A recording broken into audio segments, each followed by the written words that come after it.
सड़क साला बना दो तुम, हमको कोई मतलब ही नहीं तुम कहाँ जाते हो, किससे मिलते हो, किस आईएएस से तुम्हारे क्या संबंध है। Nobody gives a shit about it. Are you even seeing beyond a certain horizon कि हमें सत्ता में बने रहना, उसके बियॉन्ड क्या? तुम हरा दोगे मोदी को।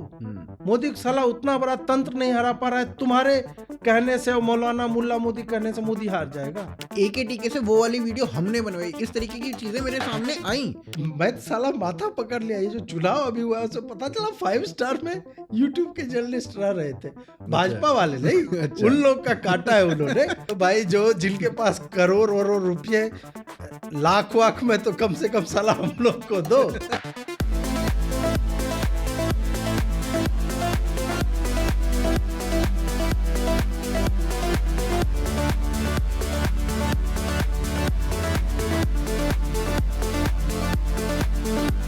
तो नमस्कार दोस्तों, आप देख रहे हैं एके का पॉडकास्ट चैनल। और आज हमारे साथ कौन है?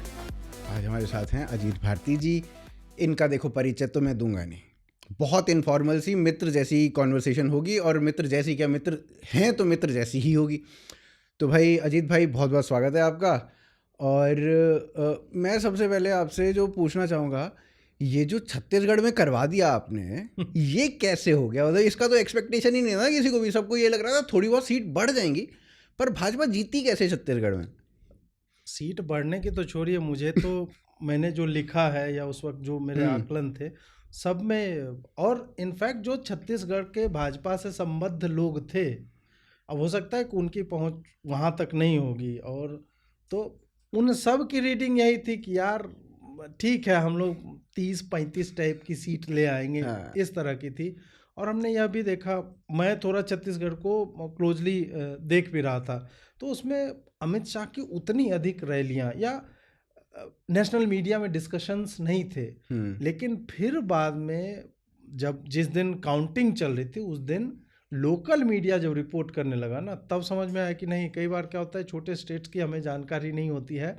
हम सोशल मीडिया का मूड देख करके कांग्रेस टाइप देश में राहुल गांधी को प्रधानमंत्री बनाते हुए, तो वो हुआ। लेकिन हाँ, ये एक आप कह सकते हैं कि tremendous work of social engineering, या जो भी राजनीतिक भाषा का प्रयोग किया जाए, आदिवासियों को साधना, जो कि ट्रेडिशनली रहा है कांग्रेस का वोट बैंक, और वहाँ पे अपनी पॉलिसीज ले जाना, स्कूल्स, नक्सलियों को समाप्त करो, इंटरनेट कनेक्शन, सड़कें, ये सब तो मुझे लगता है कि उसका असर जो है वो देखने को मिला है। जी, मतलब छत्तीसगढ़ के बारे में जब मैंने लिखा था, मैंने करीब रिजल्ट से 10 या 15 दिन पहले लिखा होगा, और मैंने क्या लिखा था कि 2x इन छत्तीसगढ़, एमपी जीत जाएंगे, राजस्थान जीत जाएंगे। 2x लिखा था मैंने, मतलब पिछली बार 15 थी तो 30 का आंकलन था। ये 55, 56, 57 ये क्या हो रहा था? मैं भाई ये तो कुछ अजब हो गया है।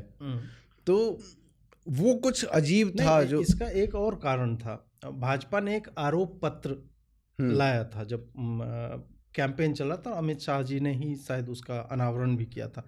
उसमें इन्होंने 50 घोटाले गिनाए थे, जिसमें से 10 घोटाले तो मुझे याद हैं।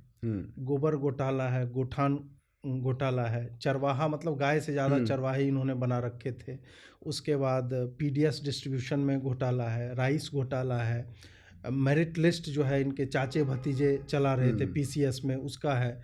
SC/ST स्टूडेंट्स के आरक्षण में कुछ समस्या आ रही थी, नग्न होकर बच्चे प्रदर्शन कर रहे थे कॉन्वॉय के सामने। कोयला घोटाला, कोयला लेवी घोटाला है, 2000 करोड़ का शराब का नकली होलोग्राम डाल के, ये सब 9 मैंने गिना दिया आपको। महिलाओं की स्थिति बहुत विकट है, बच्चियों की ह्यूमन ट्रैफिकिंग सबसे ज़्यादा वहाँ पे, मतलब खास करके आदिवासी और ये सब इलाके वहाँ पे। शिक्षा और हतोत्साहित युवा, ये भी एक कांस्टेंट थीम था।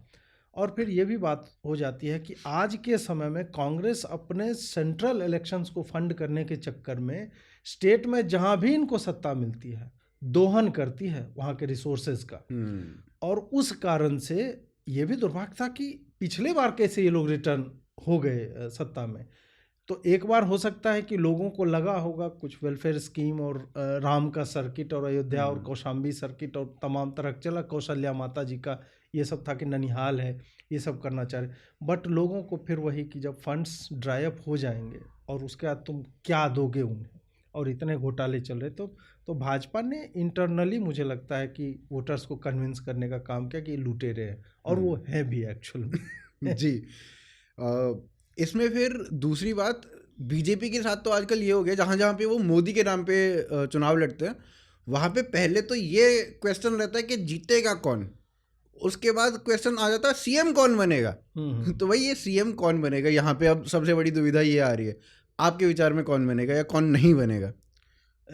मैंने तो कल भी इस पे एक विस्तृत वीडियो बनाया है, उसी के लिए मैं क्या है कि कार्य प्रणाली जो है भाजपा की, वो कांग्रेस टाइप की नहीं है कि हाई कमांड और central working committee, Congress working committee type की संस्थाएं तो हैं, लेकिन इंटरनल डेमोक्रेसी नाम की कोई चीज़ नहीं है। माता जी जो बताएंगे सोनी अम्मा हो जाएंगी, अभी तो वही चल रही है, चढ़ाया जा रहा है माता। हाँ, तो ये वो जिसको बोल देंगे वो बन जाता है इस टाइप का भाजपा में। और इनका जहाँ पे नहीं बनता है वहाँ इनका इंटरनल वारफेयर चल रहा हो, शिव कुमार बनेंगे, सिद्धारमैया, वो आधा विधायक ले भाग जाएगा, इस टाइप का।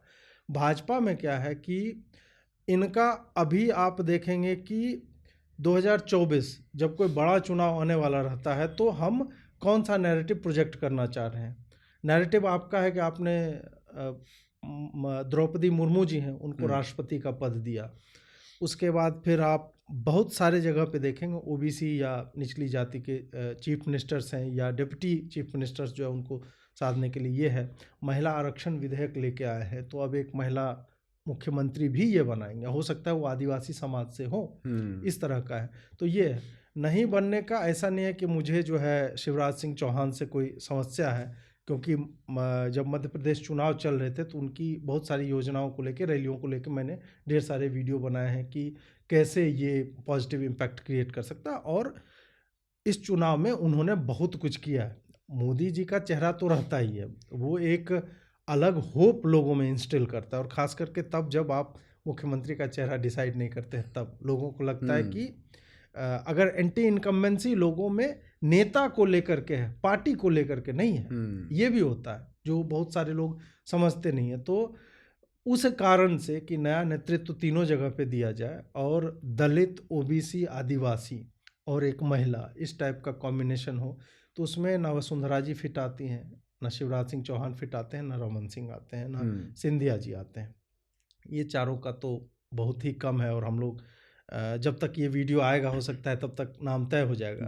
राजनाथ सिंह जी पर्यवेक्षक बना के भेजे गए। कल मैंने अपने वीडियो में बोला था कि चांसेज है कि उन्हीं को भेजा जाएगा, या अमित शाह को, अगर बहुत ज़्यादा ही उपद्रव मच जाएगा वहाँ वसुंधरा जी के द्वारा, तब अमित शाह जी जाएंगे, नहीं तो राजनाथ सिंह जाएंगे। कल वो आई थी, उन्होंने कुछ कुछ बोला है, अब जो उनको मनाने के लिए या जो भी करने के लिए राजनाथ सिंह को भेजा जाना मतलब है कि सब कुछ सेटल करना है, वहाँ पे मनाना है, और सर्वसम्मति से एक नाम जो सेंट्रल लीडरशिप चुनेगी उस पर विचार होगा। अश्विनी वैष्णव जी का नाम आता है, कुछ लोग अर्जुन राम मेघवाल जी का भी, क्योंकि वो दलित जाति से आते हैं और वो भी बहुत सुलझे हुए आदमी हैं। फिर एक ये भी एंगल होता है कि केंद्रीय नेतृत्व तो हमेशा ये चाहता है कि कन्फ्रंटेशनल एटीट्यूड ना हो सीएम का, या वो कंप्लीटली इंडिपेंडेंट ना हो जाए। इंडिपेंडेंस चाहिए राज्य को चलाने के लिए, बट स्टिल सेंटर का कुछ एक होल्ड होना चाहिए। तो उस कारण से वैसे व्यक्ति जिनका मोदी के साथ रैपो अच्छा है, जिन्होंने अपने फिल्म, ऐसा नहीं है कि मोदी किसी को भी उठा के बना देता है, एक दो कैसे छोड़ दिया जाए, खट्टर जी जैसे लोग जो है उनको अगर आप हटा दें, बाकी आप देखेंगे तो जिस पे बैंक किया है दे हैव डिलीवर्ड।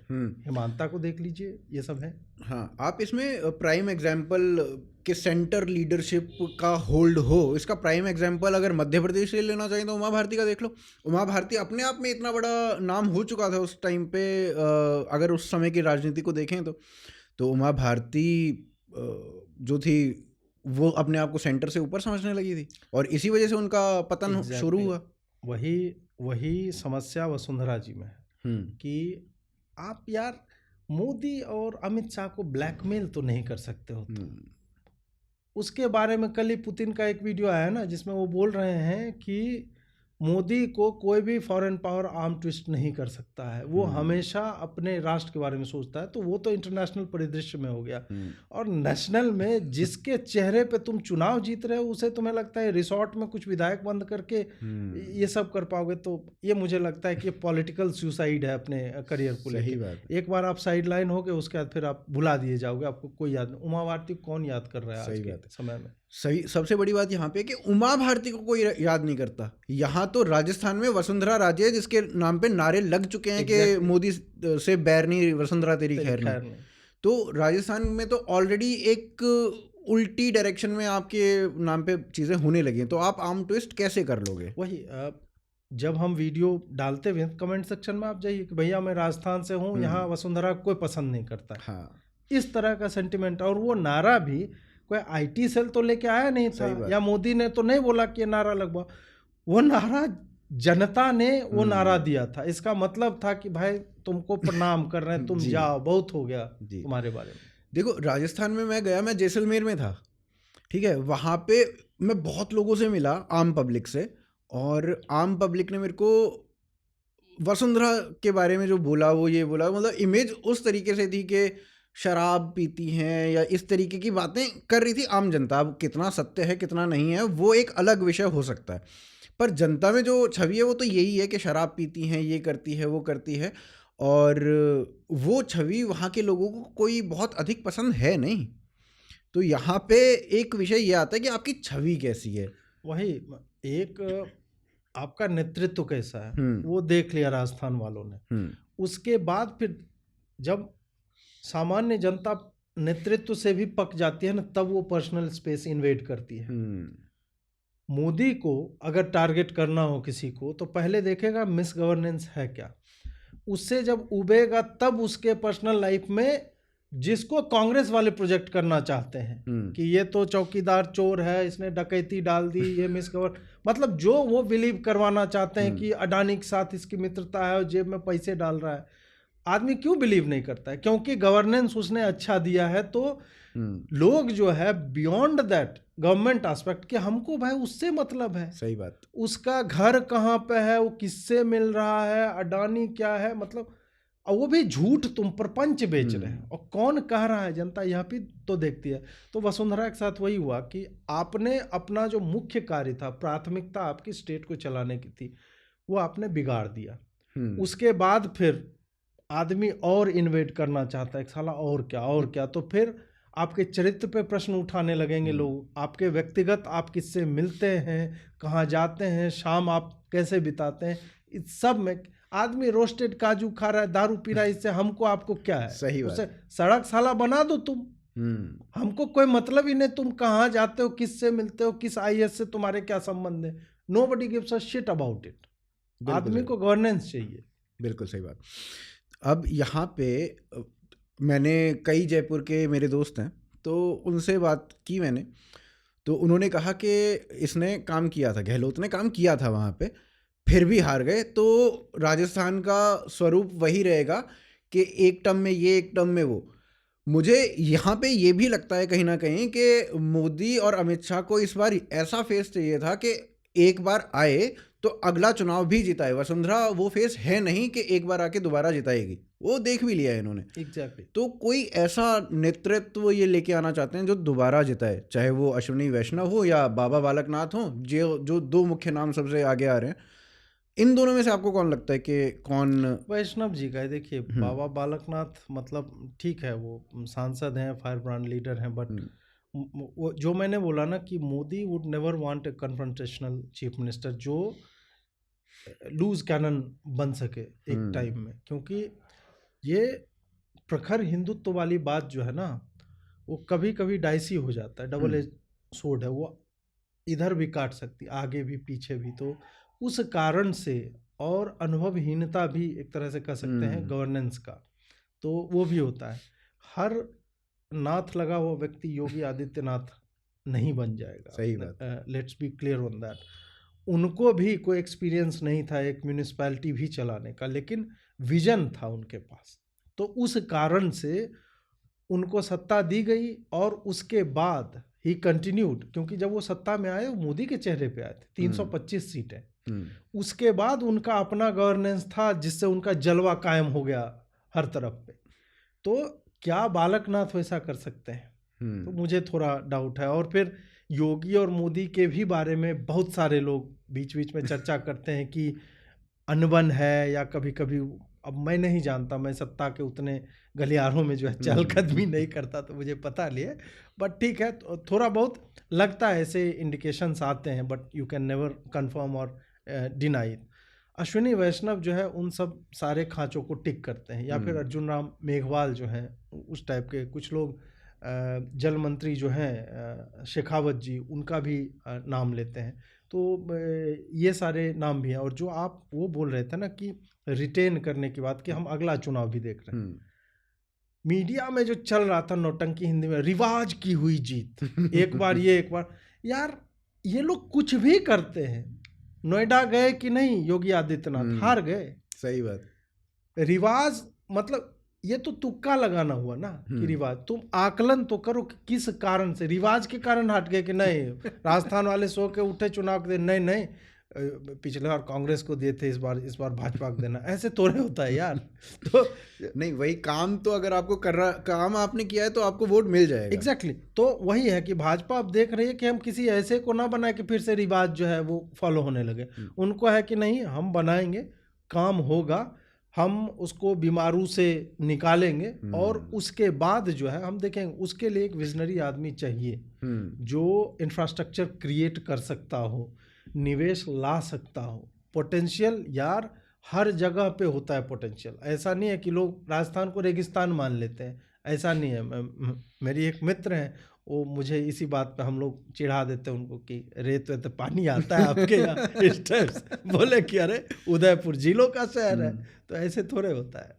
सही बात है। और रादर अगर उसकी इकोनॉमी की बात करो तो मारवाड़ तो वही है, मारवाड़ी कम्युनिटी मतलब पूरे विश्व में उनका जलवा है इस बात पे तो कि सबसे ज़्यादा इकोनॉमी, मतलब मारवाड़ी तो वो है जो गुजराती को सामान बेच देता है, वो भी प्रॉफिट कर लेता है। तो मारवाड़ी टूरिज्म का कितना अधिक स्कोप है। टूरिज्म तो पूरा राजस्थान, मतलब आप सर्दियां आती आप सोचते हो कि कहाँ घूमने जाएं, या तो गोवा जाओगे या राजस्थान जाओगे।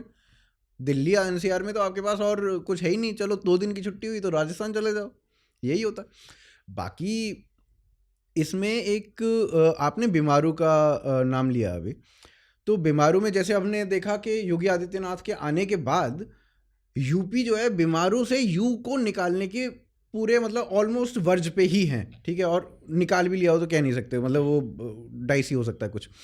तो अब राजस्थान जो है यहाँ पे है, या एमपी जो है यहाँ पे है बीमारू में अभी भी। तो जो एमपी है वहाँ पे पिछले 18-20 साल से शिवराज सिंह चौहान का शासन चल रहा है। तो ऐसा क्या गलत हो रहा है वहाँ पे जो वो अभी तक बीमारू से बाहर नहीं निकल पाए? चलो बिहार और राजस्थान को तो हम एक घड़ी को छोड़ सकते हैं, पर यहाँ पे तो आपका शासन चल रहा है 20 साल से, यहाँ पे क्या दिक्कत है? एक तरह का स्थगन आ जाता है जब आप पावर में बहुत लंबे समय तक रहते हैं। जो आप देखिए कि नीतीश कुमार के साथ बिहार में हुआ, उनका पहला कार्यकाल, पहले 5 वर्ष जो है, क्योंकि बिहार के और गिरने की संभावना थी ही नहीं। उससे और घटिया क्या होता, लालू के राज से निकल के बाहर आए, नीतीश कुमार आते हैं तो वो जो भी करेंगे एड ऑन ही होगा, ऊपर ही जाएगा।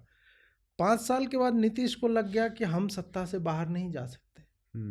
फिर उसने अपने पहले 5 साल को सुशासन बाबू कह के भुनाना आरंभ किया। अगले 5 साल वैसे निकल गए उसके बाद उसमें फिर उसने आकलन किया कि राजद एक जो प्रिंसिपल अपोजिशन है वो तो डेसिमेट हो चुकी है, नहीं आएगी। फिर वो जो है इस नौटंकी में कि हम कैसे कुर्सी पे बने रहें, उसका मेन फोकस वो हो गया। तो उसने कुछ भी वैसा नहीं किया जिसको कहा जा सके कि आप राज्य की छवि या ढांचागत विकास जो होता है, इंफ्रास्ट्रक्चर क्रिएट करना या ह्यूमन रिसोर्स को ही बेटर करना। बिहार में गरीबी बहुत ज़्यादा है, कुपोषण बहुत ज़्यादा है, अशिक्षा बहुत ज़्यादा है, जो ह्यूमन इंफ्रास्ट्रक्चर के हिसाब से आप सबसे नीचे एक तरह से। एमपी में भी संभवतः वही स्थगन आता है, और इसी कारण 18 में मैंडेट भाजपा के अगेंस्ट जाता है। फिर ज्योतिरादित्य जी वाला आ जाता है काम, उसके बाद फिर से आप सत्ता में आ जाते हैं। और उसके बाद आपने योजनाएं जो बनाए, कुछ कुछ योजनाएं ठीक है, हम रेबड़ी कहने को कहेंगे, अब भाजपा लाभार्थी उसको कह देगी तो ऐसे तो होता नहीं है। रेवड़ी तो रेवड़ी रहेगी ना, रेवड़ी ही रहेगी, हर जगह पे रहेगी, क्योंकि एक्चुअल में हम और आप टैक्स देते हैं, वो पैसा जो है सब्सिडी में लोग कल्याणकारी योजना का नाम लेकर के जाता है और फिर इतना पैसा दे दो, उतना पैसा दे दो। तो उससे क्या होता है ना कि आप इंडिविजुअल्स की लाइफ आप हो सकता है कि चेंज कर दे। 2000 रुपया मिला तो वो बच्चे को ट्यूशन भेज देगी या जो भी है। खाना पीना आपने सेटल कर दिया, 80 करोड़ को आप जो है कोविड वाला जो अभी तक चल रहा है उसका पैसा कौन दे रहा है, हम और आप दे रहे हैं, ठीक है, तो वो सब चलता है। बट बियॉन्ड दैट एक कम्युनिटी या एक सोसाइटी, एक ज़िला या फिर एक राज्य, उसका विकास कैसे होता है? खाली आदमी के हाथ में 2000 रुपये देने से नहीं होता है। सड़कें भी मान लो कि सेंटर ने बनवा दी, और शिवराज सिंह ने स्वयं भी सड़कें एमपी में बहुत अच्छी बनवाई, उसमें कोई डाउट नहीं। बियॉन्ड दैट तुम यार जो ऑफिसेज होते हैं, ऑफिस कॉम्प्लेक्सेस, एमएनसीज कितने, निवेश कहाँ है तुम्हारे पास, मैन्युफैक्चर कहाँ कर रहे हो, तुम क्या बना रहे हो? बनाना तो छोड़ो, सोच भी है क्या तुम्हारी उस तरह? मतलब are you even seeing beyond a certain horizon कि हमें सत्ता में बने रहना, उसके बियॉन्ड क्या? तो उसमें जो है मुझे लगता है कि वो कहीं ना कहीं लैक करता है। और उसी के अपोजिट आप योगी जी को देख लीजिए कि उन्होंने $1 ट्रिलियन इकोनॉमी एक स्टेट को बनाना, ये सोच अपने आप में जो है बहुत ही, आप कह सकते हैं कि महत्वाकांक्षी, अति महत्वाकांक्षी। और वो जब तक आप वो है ना, until you shoot for the moon you won't land in stars, मतलब अगर फेल भी करोगे तो कहीं तो आओ। हालांकि टेक्निकली ये मुहावरा गलत है, क्योंकि चांद और तारे चांद से बहुत दूर है, तो ये तो उल्टी बात हो जाए, बट कहा जाता है तो वही है। आप चांद पे एम करोगे तो खजूर पे तो अटकोगे, बिल्कुल बिल्कुल, हाँ। तो अजीत भाई, इस परिदृश्य में आप शिवराज सिंह चौहान को कहाँ पाते हैं? वो दोबारा रिपीट कर रहे हैं, नहीं कर रहे हैं, आ सकते हैं, नहीं आ सकते हैं, क्या किस तरीके से देखते हैं आपने? चांस तो बहुत ही कम लग रहे हैं, क्योंकि वो उस स्कीम ऑफ थिंग्स में फिट नहीं हो रहे। जो मैंने बोला कि भाजपा देख रहे 2024 और उसके बियॉन्ड, और फिर वसुंधरा राजे जी को भी यही बोला जाएगा कि शिवराज सिंह चौहान तो 18 वर्षों से थे, उनको भी जो है अरेस्ट दिया जा रहा है। तो उस कारण से, और प्लस मतलब 2018 में जो एक एंटी इनकम्बेंसी क्रिएट हुई थी, उसके बाद से आप अब नए 2023 में, ठीक है, आपने बहुत कुछ किया, उसमें कोई संदेह नहीं है, फिर भी कि तीनों ही जगह पे हमें नए लोग चाहिए, चाहे ताकि स्टेट को एक नई दिशा मिले, और वो दिशा जो है वो थोड़ा सा अलाइंड विथ नेशनल पॉलिसी जो है भाजपा की, उस तरह से रहे। तो इस कारण से वो, ऐसा नहीं है कि वो बहुत ख़राब एडमिनिस्ट्रेटर हैं या इस तरह से, नहीं, बट वही है कि आपने ही कहा कि 2000 इतने मतलब 18 वर्षों में एमपी क्यों बीमारू में ही अभी तक अटका हुआ है। तो वो एक प्रश्न जो है ना, जब हम पूरे भारत को एक ग्रोथ इंजन की तरह देख रहे हैं और छोटे छोटे उसके यूनिट स्टेट्स होंगे, तो उसमें कहीं ना कहीं शिवराज सिंह चौहान जो है वो एक स्टैग्नेशन है लीडरशिप में, तो वो चला जाता है। जी, तो शिवराज सिंह चौहान अगर नहीं, तो एमपी में कौन सा नाम सबसे ऊपर आ सकता है आपके अनुसार? ये तो मैं एमपी के बारे में नहीं बता पाऊंगा जी, क्योंकि मैं उतना ज़्यादा उधर राजस्थान में तो फिर भी अर्जुन राम मेघवाल हो गए या अश्विनी वैष्णव, ये सब नाम है कुछ का पता चल रहा था, और छत्तीसगढ़ में भी कोई वो बनेंगे आदिवासी महिला या पुरुष हो सकता है, या उसी एसटी समाज से ही। बट इसमें मैं कोई एक पटेल जी हैं, संभवतः उनका नाम आ रहा है, बट मोदी और शाह का वही है कि आप गेस करते रहोगे और आपको हो सकता है शिवराज जी को ही रिपीट कर दे, तो वो भी हो सकता है। नहीं, मैंने बहुत सारे कुछ और ऐसे पॉलिटिकल विश्लेषकों से सुना कि शिवराज सिंह चौहान को रिपीट कराएंगे और अगले साल जब 2024 के चुनाव हो जाएंगे उसके बाद हटाया जाएगा और किसी और को फिर उसके बाद लेके आया जाएगा बीच में। इसका देखिए, इससे पर्पस कौन सा सॉल्व हो रहा है जी? यदि लोग ये सोच रहे हैं कि विद्रोह हो जाएगा भाजपा में, तो वो तो भाजपा का चरित्र है नहीं विद्रोह का, क्योंकि यहाँ जो काडर होते हैं वो वैचारिक रूप से जुड़े हुए होते हैं, और मोदी और अमित शाह से पंगे लेना, ये मुझे लगता है कि किसी भी व्यक्ति के लिए राजनीतिक आत्महत्या के ही लेवल का है। तो वो तो यहाँ होता नहीं दिखता है। और चाहे जो भी हो जाए, शिवराज सिंह बने ना बने, वो एक संघी है, हार्डकोर संघी, और मध्य प्रदेश में संघ का देश में सबसे अच्छा नेटवर्क और प्रेजेंस है। उस हिसाब से भी ये लोग आज्ञाकारी होते हैं। कई बार हमने देखा है कि विनेबिलिटी एक फिगर की है, लेकिन नंबर किसी और का आ रहा है तो संघ और भाजपा उसी को प्रमोट करती है।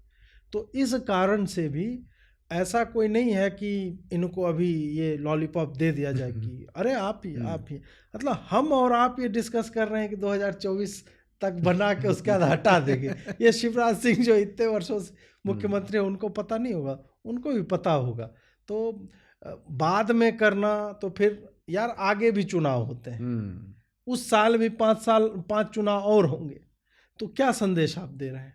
आप आने वाले लीडरशिप क्या बोल रहे हैं कि तुमको 1 साल के लिए हम अपने फायदे के लिए यूज कर लेंगे? तो ये सब देखते हुए मुझे नहीं लगता कि इस तरह का कुछ होगा। जो होना होगा अभी हो जाएगा, नया नाम जाना है जाएगा। शिवराज सिंह अगर बने तो 5 साल रहेंगे, ऐसे नहीं कि बीच में हटा दिया जाएगा उनको। जी, और इतनी बड़ी लीडरशिप का अपमान भी है बीच में हटाना। और आप ये कहोगे हमारा जो 20 साल से चुनाव नेता था वो बीच में आप गड़बड़ कर गया, वो एक्चुअली अच्छा है नहीं, उसको हमें बीच में हटाना पड़ा, तो वो संदेश भी अच्छा नहीं जाता वहाँ से। बाकी यहाँ से अभी आपने काडर की बात करी, कार्यकर्ता की बात करी, जो कि आइडियोलॉजिकली जुड़ा हुआ है भाजपा से या उस आइडियोलॉजी से। तो यहाँ पे एक जो कार्यकर्ता है वो आइडियोलॉजी को देखता है, जो लीडर है वो जो है उसके लिए ये इम्पॉर्टेंट है कि भाई मेरे को सत्ता मिल रही है कि नहीं मिल रही है, उसके लिए आइडियोलॉजी इतनी महत्वपूर्ण है कि नहीं है, वो कई बार ऐसा लगता है कि नहीं है। तो ये मेरे को बिल्कुल ऐसा लगता है जैसे यूट्यूबर्स या फिर जो इन्फ्लुएंसर्स हो गए जो नैरेटिव्स को सेट करते हैं, और आईटी सेल जो क्रीम खाता है। बिल्कुल। तो ये, और आईटी सेल के बारे में आप मुखर होके बोलते हैं 2 कौड़ी के इन्फ्लुएंसर हैं आप। हम तो 2 कौड़ी के भी नहीं हैं। तो ऐसे में आप इस परिदृश्य में क्या देखें, किस तरीके से आप आईटी सेल को गरियाएंगे यहाँ पे? आईटी सेल जो है, मैंने कई बार बोला है कि लोग 2014 वाले मोड से अभी तक बाहर नहीं निकले हैं। 2014 में आईटी सेल का कॉन्सेप्ट नया था। आपने क्या किया, एक ठीक है लाए जिसका विजन रहा हो, जिसको आप मोदी को देना चाहते हैं, प्रशांत किशोर को देना चाहते हैं, जो भी, क्योंकि उस वक्त वेब 2.0 और सोशल मीडिया का उदय हो ही रहा था। ऐसे समय में सोशल मीडिया को लेवरेज करना नैरेटिव बनाने के लिए और अपने नैरेटिव को लोगों तक पहुंचाने के लिए, अपने विचारों को, तो उसके लिए बहुत अच्छा एक था। और चूंकि आप लीडर थे तो जो भी आप कर रहे थे वो एक सेट स्टैंडर्ड होता जा रहा था। अब क्या हुआ कि नए लोग आए हैं, उन्होंने भी गेम को समझा है और उन्होंने कंप्लीटली इस बात को पकड़ के अपने आप को भी रीइवैल्यूएट करके नई चीज़ें करनी आरंभ की। जो चीज़ कांग्रेस पूंछ पकड़ने वाली भाजपा का कर रही थी 2014 से 19 तक या 19 से 20-21 तक, अब वो कांग्रेस नहीं कर रही है। भारत जोड़ो यात्रा हुआ, अब देखिए पूरा कैंपेन किस तरह से लोगों को यह विश्वास करवा दिया गया कि नहीं, राहुल गांधी सुबह उठ के इतना देर चलता है, दौड़ता है, जबकि जितना देर कैमरा रहता है उतना ही देर रहता था। अगर ऐसा करता भी थोड़ा इम्पैक्ट तो हमें दिखता। इम्पैक्ट ये कि वो जा गया हारा है। तो मतलब एमपी में तो सबसे ज्यादा भारत जोड़ो यात्रा का समय रहा ना, वहां पे बत पिट गई। तो ये जो है ना, पूरा यही स्लगिशनेस हमको दिखती है कि एक महान व्यक्ति है जिनकी मूर्ति और पुतले उतले लगने चाहिए भाजपा के मुख्यालय, मेरे नाम के साथ राइम भी करता है उनका नाम। तो जब उसकी सोच ये हो कि दिन में मैं 24 ही ट्वीट करूंगा और उसमें 22 जो है नरेंद्र मोदी जिंदाबाद रीपोस्ट कर रहे हैं मोदी जी का, समस्या उसमें नहीं है कि नरेंद्र मोदी जी का ट्वीट जो है रीट्वीट हो रहा है। समस्या इसमें है कि यार तुम जहां बैंडविड्थ तुम्हारा 60 ट्वीट करने का है, 60 में 40 मौलिक कर लो, अन्य मुद्दों को पुश करो। तुम पैरेलली देखो कि तुम्हारे विरोधी तंत्र के लोग कितना एफर्ट उसमें डाले जा रहे हैं। विरोधी तो आपका बहुत भयंकर तरीके से काम कर रहा है। मतलब उसमें तो ऐसा है ना कि वर्ल्ड कप चल रहा है और जुबैर और गैंग लगा हुआ है पूरा गाजा के ऊपर बात करने में। हमारे यहाँ एक तो मतलब कोई स्ट्रक्चर नहीं है कि किस स्ट्रक्चर को फॉलो करके हम जाएं। नैरेटिव भी बनाने के लिए स्वतंत्र पत्रकार हों, यूट्यूबर या जो भी नाम देना चाहें आप, वही लोग अपने अपने लेवल पे रैंडमली किसी विषय पे एग्री हो जाते हैं। ऐसा नहीं है कि हमारा कोई व्हाट्सएप ग्रुप है, उनमें आप चले जाइए 5 स्तर पे काम करते हैं। सबसे ऊपर में एक टॉप जो होगा जिसको पता होगा कि हमें क्या पुश करना है, उसके बाद वो इंटरनेशनल लेवल पे भारत के जो लोग बाहर हैं या जिनकी एक पॉलिटिकल या इंटरनेशनल स्टैंडिंग अपने अपने फील्ड में, अर्थशास्त्री हो सकते हैं, इतिहासवेत्ता हो सकते हैं, ये सब हो सकते हैं, और फिर नेशनल लेवल के इम्पोर्टेंस के पत्रकार या जो उसमें भी विचारक कह सकते हैं, विचारक तो घंटा है साले सब मतलब जो ओपिनियन मेकर्स या लीडर्स कह सकते हैं वो है। उसके बाद थर्ड टियर पे आते हैं आपको जुबैर, आरफा, साइमा टाइप के लोग जो लगातार उनके एक ट्वीट को 5 में विभाजित करते हैं, 5 या 10 में करेंगे, मौलिक ट्वीट होगा वो। उसके नीचे आते हैं 100 के, 50 के, 1000 वाले, ये सब जो कोई त्यागी हैं, जो बेचारे मुसलमान हैं, त्याग नहीं पा रहे हैं अपना उपनाम, कोई आसिफ हैं, कोई आरिफ हैं, इस तरह के लोग हैं, कोई गैंडा मुखरूपी, इस तरह के लोग हैं, ओवरवेट हैं, इग्नोर मारे जा रहा है राहुल गांधी, लेकिन वो जो है लगे हुए हैं कि नहीं हमें प्रसाद दे दो दोनों हाथों में कुछ तोलने के लिए, इस टाइप के लोग आते हैं। और उसके बाद फिर निम्न स्तर के ट्रोल आते हैं। 5 लेवल पे कोहेसिव तरीके से बनता है। हमारे यहाँ क्या है, मोदी जी की जय, मोदी जी आज यहाँ गए, मोदी जी वहाँ गए। ठीक है, मोदी जी गए, मोदी जी के बियॉन्ड और क्या चल रहा है नैरेटिव मेकिंग में? मोदी जी की छवि ऐसी नहीं है कि तुम चार्ट रिपोस्ट करके इनहैंस कर दोगे उसको, उसकी छवि के कारण तुम साले खा रहे हो जी। तुम राज्यों में चुनाव जीत रहे हो मोदी और अमित शाह के कारण। अमित शाह का चेहरा हटा दीजिए, मोदी के चेहरे के कारण जीत रहे हो। और तुम मतलब इस गुरूर में हो कि तुम रिपोस्ट करके मोदी की मतलब छवि जो बढ़िया कर दो, उसको ग्रो करवा दो। वाह गजब का मतलब ऐसे ऐसे मूर्ख। मैं वही कर रहा हूँ कि आप पहुंचाइए, जनता तक पहुंचाइए उनकी बातों को, लेकिन उसके बियॉन्ड भी एक काम होता है आईटी सेल का, वो है नैरेटिव बिल्डिंग का। तो उसमें 2 चीजें हैं, या तो स्ट्रक्चर क्रिएट करो, यू फंड देम और यू गिव देम एक्सेस, कि आप मंत्री का कर लो। मतलब हम बोल रहे हैं कि भैया एक वीडियो बना दो, ट्वीट कर दो, फलाना ढिमका, इस तरह के भी आते हैं, आपको भी ऑफर आते रहते होंगे, उस पर भी चर्चा कर लेंगे हम लोग अगर करना चाहे तो। एक्सेस भी नहीं दे पा रहे हो, ना तुम पैसा दे रहे हो, तो हम मतलब तुम सोच क्यों रहे हो कि तुम्हारा नैरेटिव जीत जाएगा? You are winning by sheer numbers, तुम्हारे नंबर अधिक हैं, इस कारण से जो चीज पे कोहेसिव रिस्पॉन्स नहीं भी देते हैं, मतलब शाम में बैठे बोले कि नहीं सुबह में हमें मणिपुर का वीडियो पुश करना है, ये डिसाइड हो गया सब। या हिंडनबर्ग वाली रिपोर्ट आई, साला 5 बजे जग के जुबैर के हैंडल से ट्वीट हुआ, 5 बजे, 4 बजे, 4:30 बजे, 7, जब तक आप उठते हैं तब तक अडानी का संपत्ति वाइप आउट हो जाता है एक बहुत चंक से। That is called cohesive response.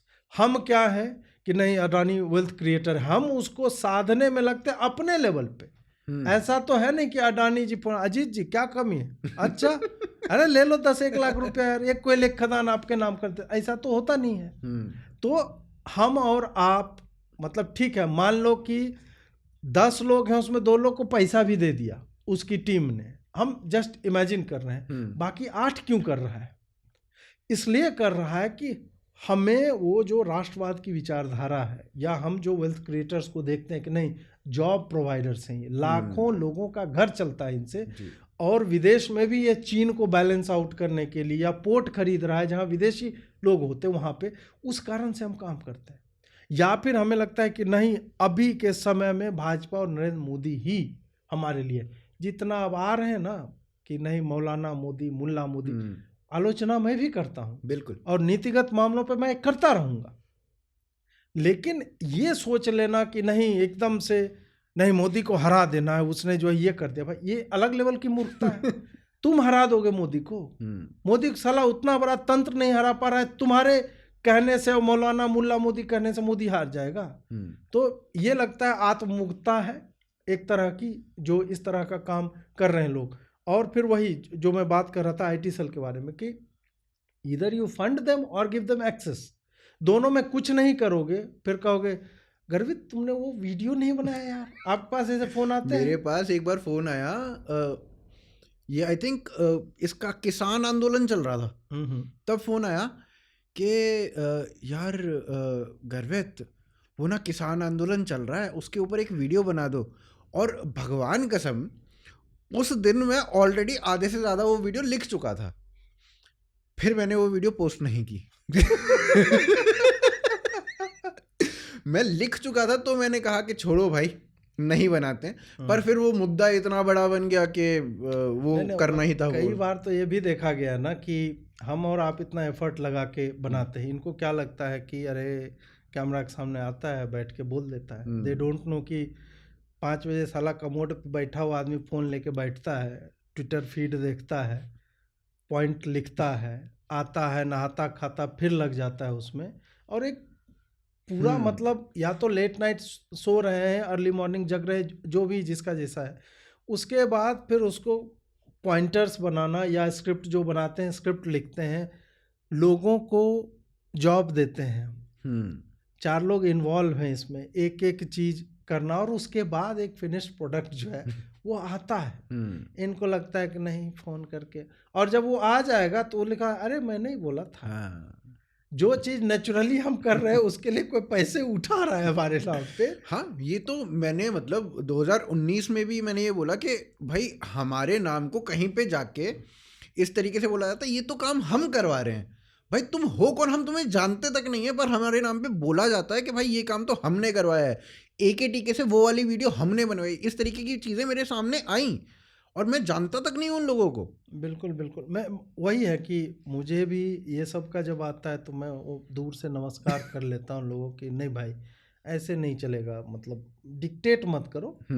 ठीक है, मैं जानता, अभी तो मैं साला माथा पकड़ लिया, ये जो चुनाव अभी हुआ उससे पता चला 5 स्टार में यूट्यूब के जर्नलिस्ट रह रहे थे, भाजपा वाले नहीं। अच्छा। उन लोग का काटा है उन्होंने, उसमें करोड़ों रुपये कि अरे ये उल्टा कर रहे थे जर्नलिस्ट का काम क्या है, ऑब्जर्वेशन का, मैग्निफिकेशन का, विश्लेषण का, यही काम करते हैं हम लोग। उनका क्या था, रिवर्स इंजीनियर कर रहे थे कि नहीं नहीं नहीं, हम ऑब्जर्व नहीं करेंगे, हम लोगों को बता के तुम्हारे लिए माहौल बनाएंगे, उसके लिए पैसे लिए। तो माहौल तो साला क्या बनाएगा जब का, तो वो भी हमें दिख रहा है। तो भाई जो जिनके पास करोड़ रुपये, लाख वाख में तो कम से कम साला हम लोग को दो है, हमारे नाम पे अगर पैसे वैसे उठा रहे हो तो। हाँ सही में, मतलब बहुत भयंकर रूप से पैसा, अच्छा खासा अमाउंट जो मेरे को समझ में पता चला कि हमारे नाम पे किसी ने हाँ, हमें 1 रुपया फूटी कौड़ी, हम तो मतलब 2 कौड़ी के तो वैसे हैं। हाँ, सही बात। ऊपर से आध कौड़ी ही सही दे देता साला। हाँ, 2 कौड़ी वैल्यू हमारे नाम पे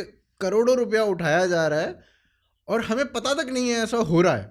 तो ये सब चीज़ें हैं तंत्र में, जिसको मेरे को लगता है कि कहीं ना कहीं इन लोगों को देखना चाहिए, इनकी अथॉरिटीज़ को देखना चाहिए कि इस तरीके की चीज़ें हो रही हैं। अभी तक एक ये भी था भाजपा में, मैंने देखा कि दे वर अवर्स टू यूट्यूब जर्नलिस्ट। जैसे उधर के लोग यूट्यूब को सीरियसली, जितने मैंने बोला ना 2014 के मोट साले ये निकल ही नहीं पाए। इनको कि दुनिया अलग चल रही है, पैसा देख के तुम टीवी मीडिया तक मैनेज नहीं कर पाते हैं भाजपा वाले। सही बात। मणिपुर पे इतना चल रहा था, तुम्हारे पास इतना पैसा देते भी हो, मतलब ऐड के माध्यम से तुमसे हर दिन 10 चैनल पे 10 डिबेट तक, मतलब मैनेज करने नहीं बोल रहा हूँ, असर्ट करो अपना पॉइंट उस तरह से जिस तरह से, वो भी नहीं कर, पैसा देख भूल जाते हैं। और यूट्यूबर्स को तो लगाते नहीं। हाँ, लल्लन टॉप पे चले जाएंगे इनके नेता, लल्लन टॉप पे चले जाएंगे, बट इनको बाकी पे तो ये हमने देखा थोड़ा बदलता हुआ। इस बार के चुनाव में शिवराज सिंह चौहान ने बहुत लोगों को एंटरटेन किया। फिर चलिए रणदीप इलाहाबादिया को ही दिया, टीआरएस वाला जो बंदा है उसी को एस जयशंकर ने दिया, इन लोगों ने दिया। ठीक है, मैं कहता हूँ किसी को तो दो, सही बात तुम है। इस मीडियम का इस्तेमाल करो। तुम्हें लगता है ठीक है हम 2 कौड़ी के हैं और हमें कोई नहीं देखता, हमारी बीबी देखती है, हमारे माँ बाप देखते हैं, 5 ही लोग देखते हैं, हम वो भी मान रहे हैं। जिनको तुम्हें लगता है कि 10-20 लाख लोग देख रहे हैं, 2 लाख लोग देख रहे हैं, वो भी तो अनटैप्ड एरिया है, उसमें भी तो जाओ। उनसे ये भी नहीं, अब लग रहा है कि थोड़ा बदलाव आ रहा है तो हो सकता है। हाँ सही बात। मतलब मैं तो ये देख रहा था कि शशि थरूर कुणाल कामरा के पास पहुंच गया, या फिर और छोटे रवीश कुमार शाम के पास पहुंच गया, उसके साथ इंटरव्यू चल रहा है। ध्रुव राठी को बुला ही लिया। मतलब ध्रुव राठी को रवीश कुमार ने तब बुलाया था जब उसके 8 या 9 लाख सब्सक्राइबर थे। हाँ, याद है। और 2019 overnight- के टाइम में ना, हाँ, चुनाव के टाइम हाँ। में बुलाया था। ओवरनाइट मतलब ऐसा था कि विद इन 20-25 डेज उसने बुलाया और इसके ओवरनाइट शूट कर गए सब्सक्राइबर्स। तो इस तरीके से ये अपने लोगों को बढ़ाते हैं, बड़ा बनाते हैं। हमारे तरफ एक और ये कैसे हुआ, मेन स्ट्रीम मीडिया में एक बंदा बैठा हुआ है जिसने यूट्यूब के एक व्यक्ति को उठाया और स्पेस दिया और बताया कि ये भी है। ठीक है, अभी लोग यूट्यूब से न्यूज़ कंज्यूम कर रहे हैं, लेकिन अभी भी टीवी का पेनिट्रेशन जो है वो यूट्यूब से बहुत ज़्यादा है। सही बात है। लोग शाम में एंटरटेनमेंट के लिए सही टीवी देखते हैं। इस तरह से आपको नॉन लेफ्ट लीनिंग मीडिया में आपको कोई नहीं दिखेगा। सबको हमारे जैसे लोगों से थ्रेट फील होता है कि इसको प्रमोट करेंगे तो यार ये तो मेरी नौकरी खा जाएगा, इस टाइप का। तो वो कभी भी आपको कि they will have my back, वो एटीट्यूड इनमें है ही नहीं। तो वही है कि आपको किसी सम्मेलन में मिल गया, अरे अजीत गजब का काम कर रहे हो, इस टाइप का कह देंगे। बियॉन्ड दैट आप, वही होता है कि ये सब फैसिलिटेट कौन करता है, जो सत्ता में लोग होते हैं या कोई एक उस तरह की पावरफुल संस्था है, वो जब तक फैसिलिटेट नहीं करेगी तो ये बिखराव रहेगा ही। और ठीक है, हमारी संख्या अधिक है, इस कारण चीज़ें अपने एक प्राकृतिक गति से वो चलते चलते हो जाएगा। ऐसा भी नहीं है लोग को लग रहा होगा ओ तुम्हें पैसा नहीं मिल रहा है इसलिए तुम ये सब कर रहे हो। नहीं चाहिए पैसा भाई, सही बात है। जितना है उतना मस्त अपना बढ़िया चल रहा है हम लोग का। तो उस तरह से मत देखिए इसको, ये एक जस्ट हम स्टेट ऑफ द थिंग्स जो है उस पर हम चर्चा कर रहे हैं। हम बात कर रहे हैं कि हमारे नाम पे लोग, कुछ लोग जो बीच के दलाल हैं वो पैसा उठा रहे हैं, और जो पैसा हम तक नहीं पहुंच रहा है, और हमें वो पैसा एक्चुअली चाहिए भी नहीं। हम अगर हमारे पास वो पैसा आएगा तो सबसे बड़ी बात यहाँ पे ये हो जाएगी ना कि हमें बाउंड कर दिया जाएगा कि आप ये लिखो, चाहे हम वैचारिक रूप से उसको समर्थन करते हैं कि नहीं करते हैं। भाजपा की 50 चीज़ें हैं जो हमें बुरी लगती हैं और जिसके बारे में हम बोलते हैं। एग्जैक्टली। ये भी एक समस्या है जब आपको कोई अप्रोच भी करेगा, और ये मैं बहुत ही सत्यनिष्ठा के साथ कैंडिडली बोल रहा हूँ, अप्रोच भी करता है तो उनका एक्सपेक्टेशन ये होता है कि नाउ आई ऑन यू। अब जो है वीडियो ठीक है आपने बनाया, मान लीजिए कि आपको पैसे भी दे दिए गए, उसके बाद वो बोलेंगे अरे आपने तो ट्वीट ये कर दिया, आपको तो नहीं करना चाहिए था, ऐसे में संबंध खराब हो जाते हैं। तो संबंध की बना लो बत्ती और डाल लो पिछली जेब में, हमें नहीं चाहिए ऐसे संबंध। हम इंडिपेंडेंट हैं इसलिए लोग हमें सुनते हैं। Exactly, it is not the other way round कि लोग जो है वो हम पे, हम केवल और केवल हमें जो सुनने वाले देखने वाले लोग हैं उनके प्रति उत्तरदायी, दैट्स इट। सही बात है। जो हमें मतलब यार 10 रुपया लोग भेजते हैं, 10 रुपया, 20 रुपया, 50, 100, इस तरह से लोग हमें सपोर्ट करते हैं। तो जिसके पास उतना ही है और वो हमें भेज रहा है, हम इधर से पैसा लेके कंप्रोमाइज होके और एक सुर पकड़ लें और कहेंगे अरे ये तो बदल गया इस टाइप का, तो वो उस व्यक्ति के साथ धोखा है जो हमें 10-20 रुपया देता है। और हमारे पास ना भाई जितना है हम तो खुश हैं। हाँ। हमारा काम चल जाता है। हमने जब शुरू किया था, आपने भी जब शुरू किया था, या हमने भी जब शुरू किया था, हम सबको सबका पता है यार 300 रुपये का ट्राइपॉड एल्युमिनियम का, और उस पे क्लिप आता है 50 रुपये का। हाँ। और उस पे मेरे पास फ़ोन था। हाँ। चलिए आईफोन था, उस पे 800 वीडियो मैंने बनाए थे। 800 वीडियो फ़ोन पे बनाया, आईपैड पे एडिट किया, और ऐसे करके। आपका भी वही रहा हो? हमारा था, हमारे पास सैमसंग का एक फ़ोन था और वही एल्युमिनियम वाला ट्राइपॉड था। हाँ, जो ज़्यादा तेज हवा चले साला फ़ोन लेके गिर जाए। अरे बाहर रखा होगा, मैं दिखाता हूँ। तो वहां से उस 300 रुपए के ट्राइपॉड से 10,000 के ट्राइपॉड पे हाँ, हम आए exactly. और सब इन्हीं लोगों के समर्थन से आए। एग्जैक्टली। तो अपनी अपनी जॉब्स छोड़ के, मैं तो अपनी कॉर्पोरेट में बहुत बढ़िया चल रहा था, मैं, मेरा भाई बहुत बढ़िया चल रहा था, जॉब छोड़ के हमने किस लिए ये काम शुरू किया? आइडियोलॉजी के लिए। उसके अलावा हमारा कोई ध्येय ये भी नहीं, हमें तो ये भी नहीं बताता ना कभी कि कोई हमें मिनिस्टर से मिलाएगा, मिलेंगे हम, वहां से पैसा भी आता है, हमें तो ये तक भी नहीं पता था। हाँ, ये सब हमें किसी और ने बताया। हाँ, अरे तुम तो बिक चुके हो, आपका तो नाम है लिस्ट में भैया। आप तो बिके हुए हो पहले से। अच्छा, हाँ, हमें खुद को नहीं पता है कि हम बिके हुए हैं। हमारा जो है वो लग गया। तो हाँ, ये सब वही है कि जीवन आपको तरह तरह से सिखाता है, इस तरह के भी अनुभव होते हैं जीवन में जी। तो इसके बाद में, मतलब अब ये सारी बातें हुई, आईटी सेल की बात हुई, तो मतलब आपको क्या लगता है कि रवीश कुमार आईटी सेलिया है या रवीश कुमार बावली बूच है, वो पागल है? क्या हो गया है रवीश कुमार को? जो उसकी स्टेटमेंट आई ना अभी, जो ये चुनाव हुए उसके बाद के, इसने, चौहान ने मोदी को हराया। हाँ, चौहान ने मोदी को हराया और ये राजस्थान वाले ने क्या ना, गहलोत ने राहुल को हराया। हाँ, तो इसमें वही है कि इंटेलेक्चुअल लेजिटिमेसी की राह वन वे होती है। मतलब कि आपको जब बौद्धिक जगत से, और बौद्धिक जगत एक्चुअली वो बौद्धिक है नहीं, वो टट्टी जगत है। जो लेफ्टिस्ट जो अपने आप को बौद्धिक मान लेते हैं, उससे जब आपको स्वीकार्यता चाहिए होती है कि नहीं रवीश, अरे रवीश इंटेलेक्चुअल है, इसको मैग्सेसे अवार्ड दे दो, इसको ये अवार्ड दे दो, इस तरह की, तो फिर क्या होता है कि you mould your self into that kind of shape, और फिर आप उस राह पे चलते जाते हैं। फिर एक ऐसा समय आता है कि आपको जिस व्यक्ति को आपने प्रॉप अप किया हुआ है, फ्रंट में रखा हुआ है, मान लीजिए राहुल गांधी, अब उसकी जो सोच है, उसकी पॉलिटिकल आइडियोलॉजी आपके जर्नलिस्टिक एथिक्स को प्रभावित करने लगती है। आप, वो क्या चाह रहा है कि नहीं, मोदी और अडानी जो है सूट बूट की सरकार चल रही है, तो रवीश भी जो है उसमें बोलने लगेगा अडानी हिंडनबर्ग पे लोटा लेके वो पहुंच जाएगा, कब्जियत अपना वहां पे मिटा रहा है। तो इस तरह से जब चलने लगता है, तो वो आपने अपनी आत्मा बेच दी है अमरत्व के लिए। एक क्रिस्टोफर मार्लो का है, वो एक नाटक था जो हम लोग अंग्रेजी साहित्य पढ़ रहे थे, तो उसमें था, उसमें उसने सौदा कर लिया अमृत के लिए, जो है अपनी आत्मा जो है शैतान को बेच दी। तो यही है लेफ्टिज्म नाम का जो कैंसर है, जो सैटर्न है, उसको इन लोगों ने अपनी आत्मा दे दी है। अब वो जैसे जैसे इनसे जो करवाना चाहता है, जीडीपी बढ़ रही है, पूरा दुनिया, मतलब भारत की छवि आप वैश्विक स्तर पे देख लीजिए, लोहा मानती है, सब चल रहा है। पुतिन का भी स्टेटमेंट आया कि मोदी का कोई आर्म ट्विस्ट नहीं कर सकता, लेकिन रवीश बोलेगा नहीं, गरीब तो जो है जमीन पे खाना खा रहा है बैठ के, कूड़ा बीन रहा है गरीब, ये जीडीपी लेके, जीडीपी थोड़े ना खिला देंगे किसी को। अभी कन्हैया कुमार का कल एक भाषण आया था, वायरल भी हो रहा है काफी।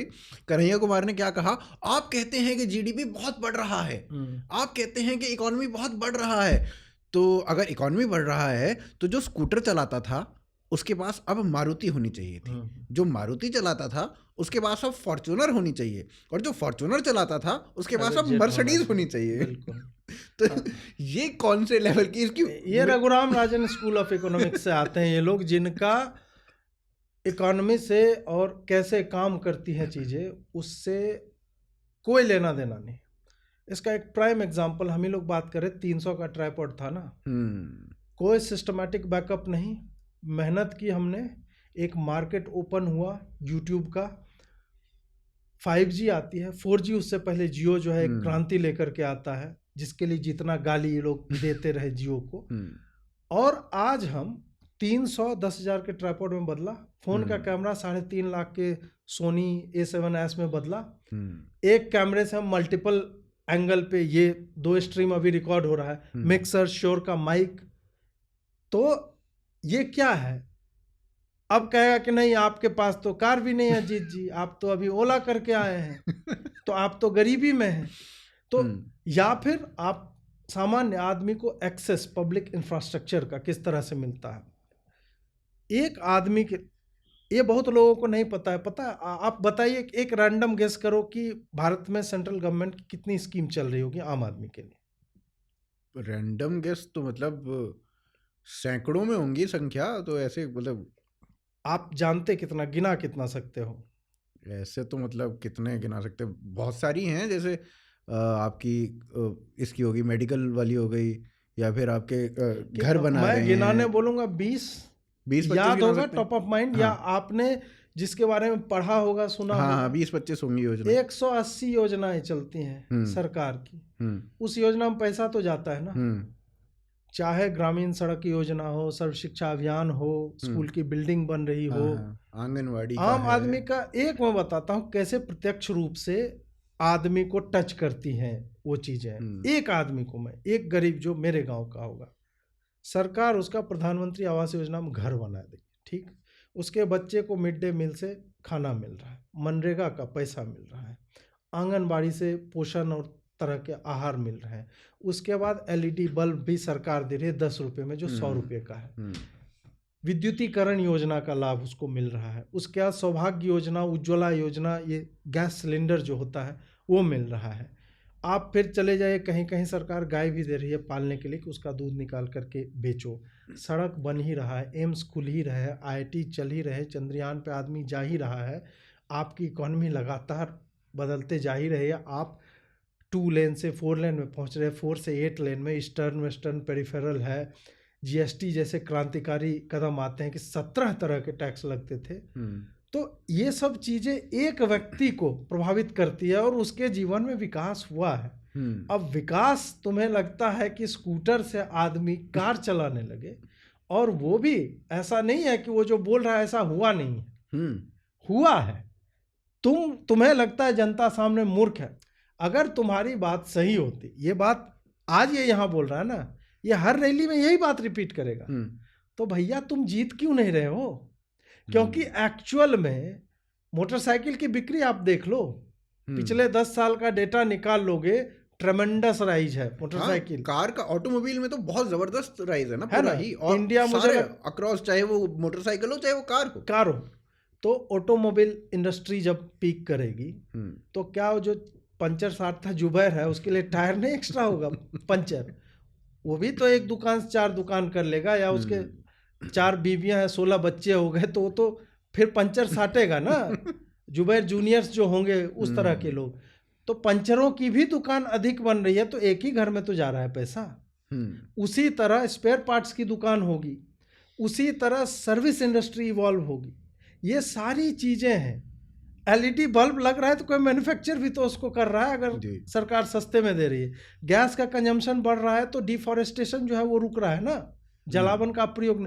तो कई चीजें इतनी मल्टीपल लेयर्स के साथ होती है ना, वो खाली बोलने को बोल के निकल गया। वही बात है कि चंद्रयान तुम छोड़ रहे हो और आदमी भूख से मर रहा है, 13 लाख बच्चे कुपोषित है। क्या चंद्रयान जो है उनका मसल खींच लिया बच्चों का वूम से और उस एनर्जी से ऊपर जा रहा है, या फिर दोनों चीजें अलग हैं? और क्या कुपोषण के लिए सरकार की योजनाएं नहीं है? सब कुछ है, but when you choose to look away, कि नहीं तुम्हें वो देखना ही नहीं, 2 रैंडम चीजों को मिला के लेना है, तो फिर कन्हैया कुमार जैसे लिंग लहरी जीवों की उत्पत्ति होती है, जो लड़कियों के हॉस्टल के सामने मूत्र विसर्जन कर रहे थे, बाद में माफी मांगा। तो ऐसे आदमी वही फिर घूम फिर के आ जाता है कि तुम्हारा जब मतलब प्रिंसिपल तुम्हारा इकोनॉमिस्ट रघुराम राजन है, जो बोलता है कि we will be lucky if we hit 5%, और उसके बाद फिर जो है तुम कुछ भी बोले जा रहे हैं। हाँ, नहीं, उसमें भी डिपेंड कर रहा है। मतलब बरखादत वाला इंटरव्यू है, किसका है, उसने बोला कि आपने तो ये बोला था, वहां पे डिफेंड कर, नहीं मैं तो ग्लोबल संदर्भों। हाँ साले, तुम अब बोलो, मैं तो मंगल ग्रह को देख करके बोल रहा था भाई। तो ये इसमें ना एक बहुत इंपॉर्टेंट बात जो शेखर गुप्ता ने कही भी थी 2019 के चुनावों के बाद, जब वो चुनाव जीत गए और आफ्टर मैच चल रहा था, तो उस समय विश्लेषण कर रहे थे लोग, वो व्हाइट चादर बिछा के टेबल पे जो है। तो उसमें इसने शेखर गुप्ता ने, प्रिंट वाले ने कहा भी, और उसके बाद उसने अपनी स्ट्रेटेजी चेंज भी की। तो उसने कहा कि हमने आंखें मूंद रखी थी सारी ऐसी योजनाओं के ऊपर जो आम नागरिक को भला दे रहे थे।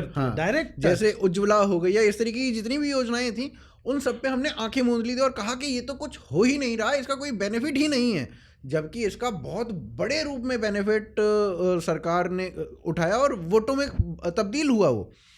तो ये आफ्टरमैथ में शेखर गुप्ता ने कहा। और उसके बाद आप देखो 2019 से पहले का द प्रिंट देखो और 2019 के बाद का द प्रिंट देखो, तो उसने आलोचना भी की है। हाँ, उसने जहां जहां दोनों तरह का वहाँ पे हाँ, कवरेज है वहाँ पे। तो ये और होना भी यही चाहिए, सपोजिटली तो होना यही चाहिए कि जहां आलोचना का आपको स्कोप दिखता है वहां पे आलोचना करें और जहां पे आपको बड़ाई का स्कोप दिखता है वहां पे बड़ाई करें, यही मीडिया है बेसिकली। बिल्कुल, तो बिल्कुल। शेखर गुप्ता ने वो चेंज किया।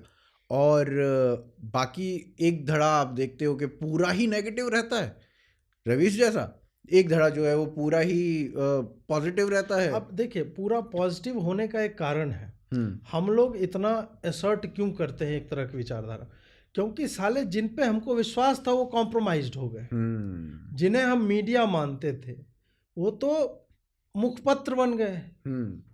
कांग्रेस हो गया, लेफ्ट हो गया, इस्लामवादी हो गए, जो भी, उनको डिफेंड करने के लिए look at the lens that they go to. तो इस कारण से उसको बैलेंस आउट आप कैसे करोगे कि नहीं नहीं हम भी उसके साथ, नहीं मणिपुर पे सरकार जो है फेलियर है, ऐसे तो हम नहीं कर सकते ना जी। हम मणिपुर के बारे में जानना चाहेंगे, क्या हुआ, कैसे हुआ, उसके बाद हम एक इन्फॉर्म्ड ओपिनियन देंगे। And we won't shy away from the fact कि अगर एनजीओ भी ऐसा कर रही है, what the hell were the state and central governments doing. हम तो ये बोलेंगे, हम 2 लाइन इस पे अवश्य बोलेंगे। उधर वाला क्या, साला टेररिस्ट बम मार के मार दिया लोगों को, वो बोलेगा नहीं नहीं, वो बचपन में जो है बुरहान वानी को उठक बैठक एक कर्नल ने करवा दी थी, इसके कारण। बोले वाह भाई, साला पूरा जीवन कान पकड़ के उठक बैठक करने में बीता, और हम तो लिखाई पढ़ाई कर रहे हैं, हमने तो AK-47 नहीं उठाई कभी, बुरहान वानी ही क्यों उठा लेता है, और तुम उसको डिफेंड करने लगते। जब इतना स्लैंटेड एक नैरेटिव होगा तो दूसरे को बैलेंस आउट करने के लिए उतना ही विशेष या फिर उतना ही एक तरफा होना पड़ता है। ये हमारी विवशता है कि जिन लोगों ने अपनी आत्मा गिरवी रख दी, कलम बेच दी, जिन्हें हम एडमायर किया करते थे एक समय में, Vir Sanghvi, Karan Thapar, Ravish Kumar in the later stages, और इस तरह के जो नाम थे, इनके एडिटोरियल्स यार पढ़ा करते थे, बफर कर करके इनके वीडियो देखते थे, और फिर हमने देखा कि ये तो साले एकदम बिक गए हैं साले। तब फिर हमें लगता है कि नहीं, वो काम हमें करना पड़ेगा या किसी को करना पड़ेगा जो आर्टिकुलेट है, बोल सकता है, लिख सकता है। ऐसे कई लोग हैं। पर मेरे को लगता है बिके हुए तो 2014 से पहले भी थे।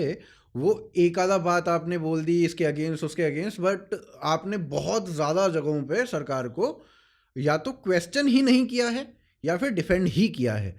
तो राडिया टेप अदरवाइज कैसे हो सकता था? राडिया टेप तो क्लासिक एग्जांपल है ना इस चीज़ का कि आप 25वीं वर्षगांठ, एनडीटीवी की 25वीं वर्षगांठ प्रेसिडेंट हाउस में, राष्ट्रपति भवन में होती है।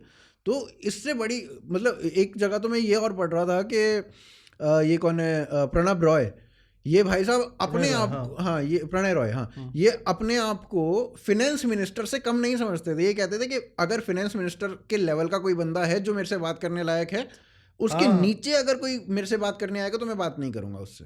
तो ये आप इस लेवल पे अपने आप को देखते थे। जो इनकी एनडीटीवी की जो स्टार के साथ एक सांठगांठ हुई थी, जो इनका करार हुआ था, वो प्रधानमंत्री होम में हुआ था, 7RCR में हुआ था वो। तो ये जब इस लेवल की, अभी बता दो ना कौन सा मीडिया हाउस है जो प्रेसिडेंट हाउस में अभी तो साला सूत्र वाला सिस्टम ही खत्म हो गया। जो सत्ता के गलियारों में दलाल जो घूमते रहते थे, जो राजनीति की नब्ज पकड़ा करते थे और सबसे तेज और सबसे ये तो सबसे पहले सबसे ऑथेंटिक एक्सक्लूसिव खबरें दिया करते थे, आज देखिए सबका करियर चौपट हो गया। वो सब कहीं नहीं। और बताइए ना कि 3 राज्यों के मुख्यमंत्री, 4 दिन से बैठक हो रही है भाजपा मुख्यालय में या प्राइम मिनिस्टर्स रेजिडेंस पे, क्यों एक चीज लीक नहीं होके आ पा रही है? कुछ तो बदला है जी। अब आपको ट्विटर पे गवर्नमेंट का ही आदमी लिखता हुआ दिखता है, तब न्यूज ब्रेक होती है। इसका मतलब है कि दे आर नॉट, ये इनका जो एक नेक्सस था जिसको मोदी जी ने वो खान मार्केट गैंग बोला था, ये अब तय नहीं करता है कि वीरप्पा मोइली बनेगा मिनिस्टर कि कनीमोई बनेगी, तो इसको वहाँ फिट कर दो। मैं तो जो है फिनमिन से नीचे तो मेरी स्टेटस नहीं है मेरा बात करने का, वो सब नहीं है। आप मीडिया है, आपको इन्फॉर्मेशन चाहिए, हम देंगे। इंफॉर्मेशन आप लीजिए, एक्सक्लूसिव तो कुछ है ही नहीं उस तरह से। मतलब आप देखो ना, अगर 2014 से पहले देखो तो आपको बहुत सारे चैनल्स पे ऐसा दिखता था कि एलियन आ गए नीचे, गाय को उठा ले गए एलियन, बकरी का दूध दू लिया, रावण के स्वर्ग का द्वार, और इस तरह इस तरीके के बहुत सारे चैनल्स पे न्यूज चला करती थी। प्राइम टाइम पे ये सब कुछ हुआ करता था, 8 बजे के करीब ये सब चीजें आया करती थी। तो ये सब चीजें अगर खत्म हुई हैं तो उसका क्या कारण है? मतलब पहले तो ये सब मेन चीज होती थी ना, क्वेश्चन कौन कर रहा था, ये सब चीजें सबसे तड़का लगा के बेची जाती थी। अभी आप दो तरीके के नैरेटिव चला रहे हो, या तो आप अगेंस्ट बोल रहे हो या फॉर में बोल रहे हो, तो वो आप केवल इन्हीं चीज़ों के बारे में, स्कीम्स के बारे में बात कर रहे हो या फिर किसी मुद्दे के बारे में बात कर रहे हो। इस तरीके की कोई न्यूज़ आपने पिछले 10 साल में देखी है कि इसको ये एलियन उठा के ले गया, हिमेश रेशमिया से एलियन इतना प्यार क्यों करते हैं?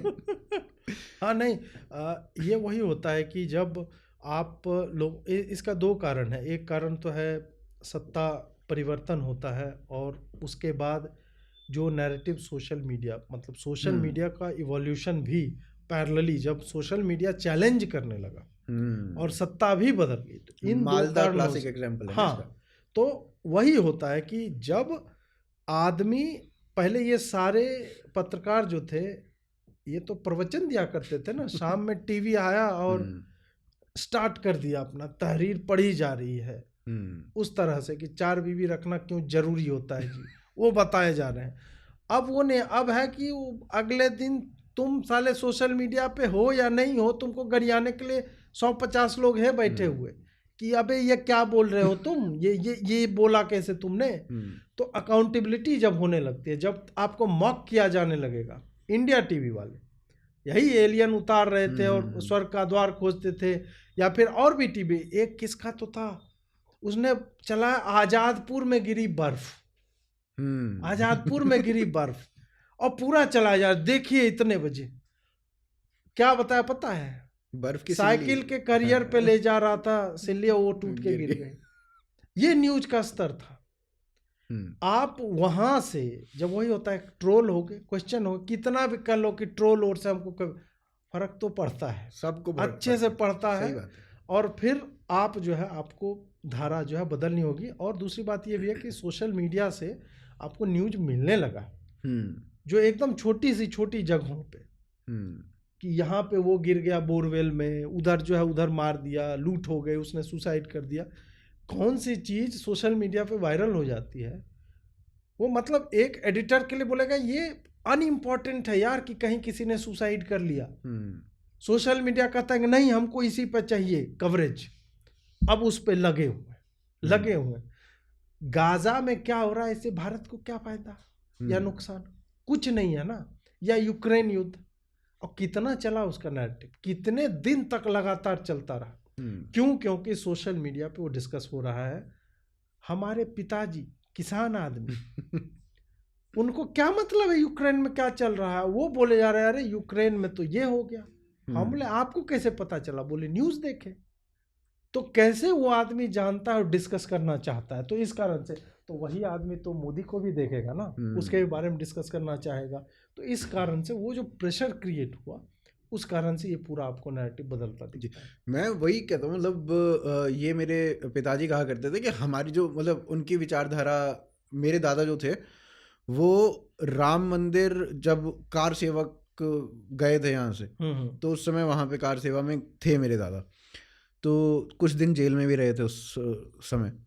तो हमारे विचार तो इसी विचारधारा से जुड़े हुए हैं, ठीक है।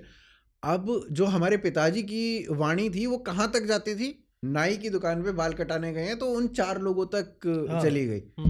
तो या ऑफिस में किसी को बोल दिया तो उन 4 लोगों तक बोल गया, और उसमें भी आप ये संकोच करते हो कि यार सामने वाले को बुरा ना लग जाए। अभी सोशल मीडिया ने वो जो चेंज किया है ना, मेरे को तो कई बार ये लगता है कि ये सोशल मीडिया जो है ना, यही कल की अवतार है। यही खत्म करेगा बहुत सारी चीज़ों को। तो वो जो पावर आपके हमारे हाथ में आई है, वो हमारे पेरेंट्स के हाथ में नहीं थी, हमारे दादाओं के हाथ में नहीं थी। तो यहाँ से नैरेटिव तो चेंज होना था ही, और चीज़ें बदली भी हैं। तो हाँ, न्यूज़ इनको मिलनी शुरू हुई है यहाँ से, ये भी एक बात है। मालदा का क्लासिक एग्जाम्पल यहाँ से मेरे को लगता है कि मालदा को हमने फोर्स किया कि आप कवर करो। राजदीप सरदेसाई ने उसमें क्या कहा था, थोड़ा उस पर भी आप एक्सप्लेन करो चीज़ें, वो क्या याद है अगर आपको? ध्यान नहीं है। अच्छा, मालदा में क्या हुआ था ना, तो ये राजदीप सरदेसाई ने कहा था मालदा जो है वो दिल्ली से बहुत दूर है।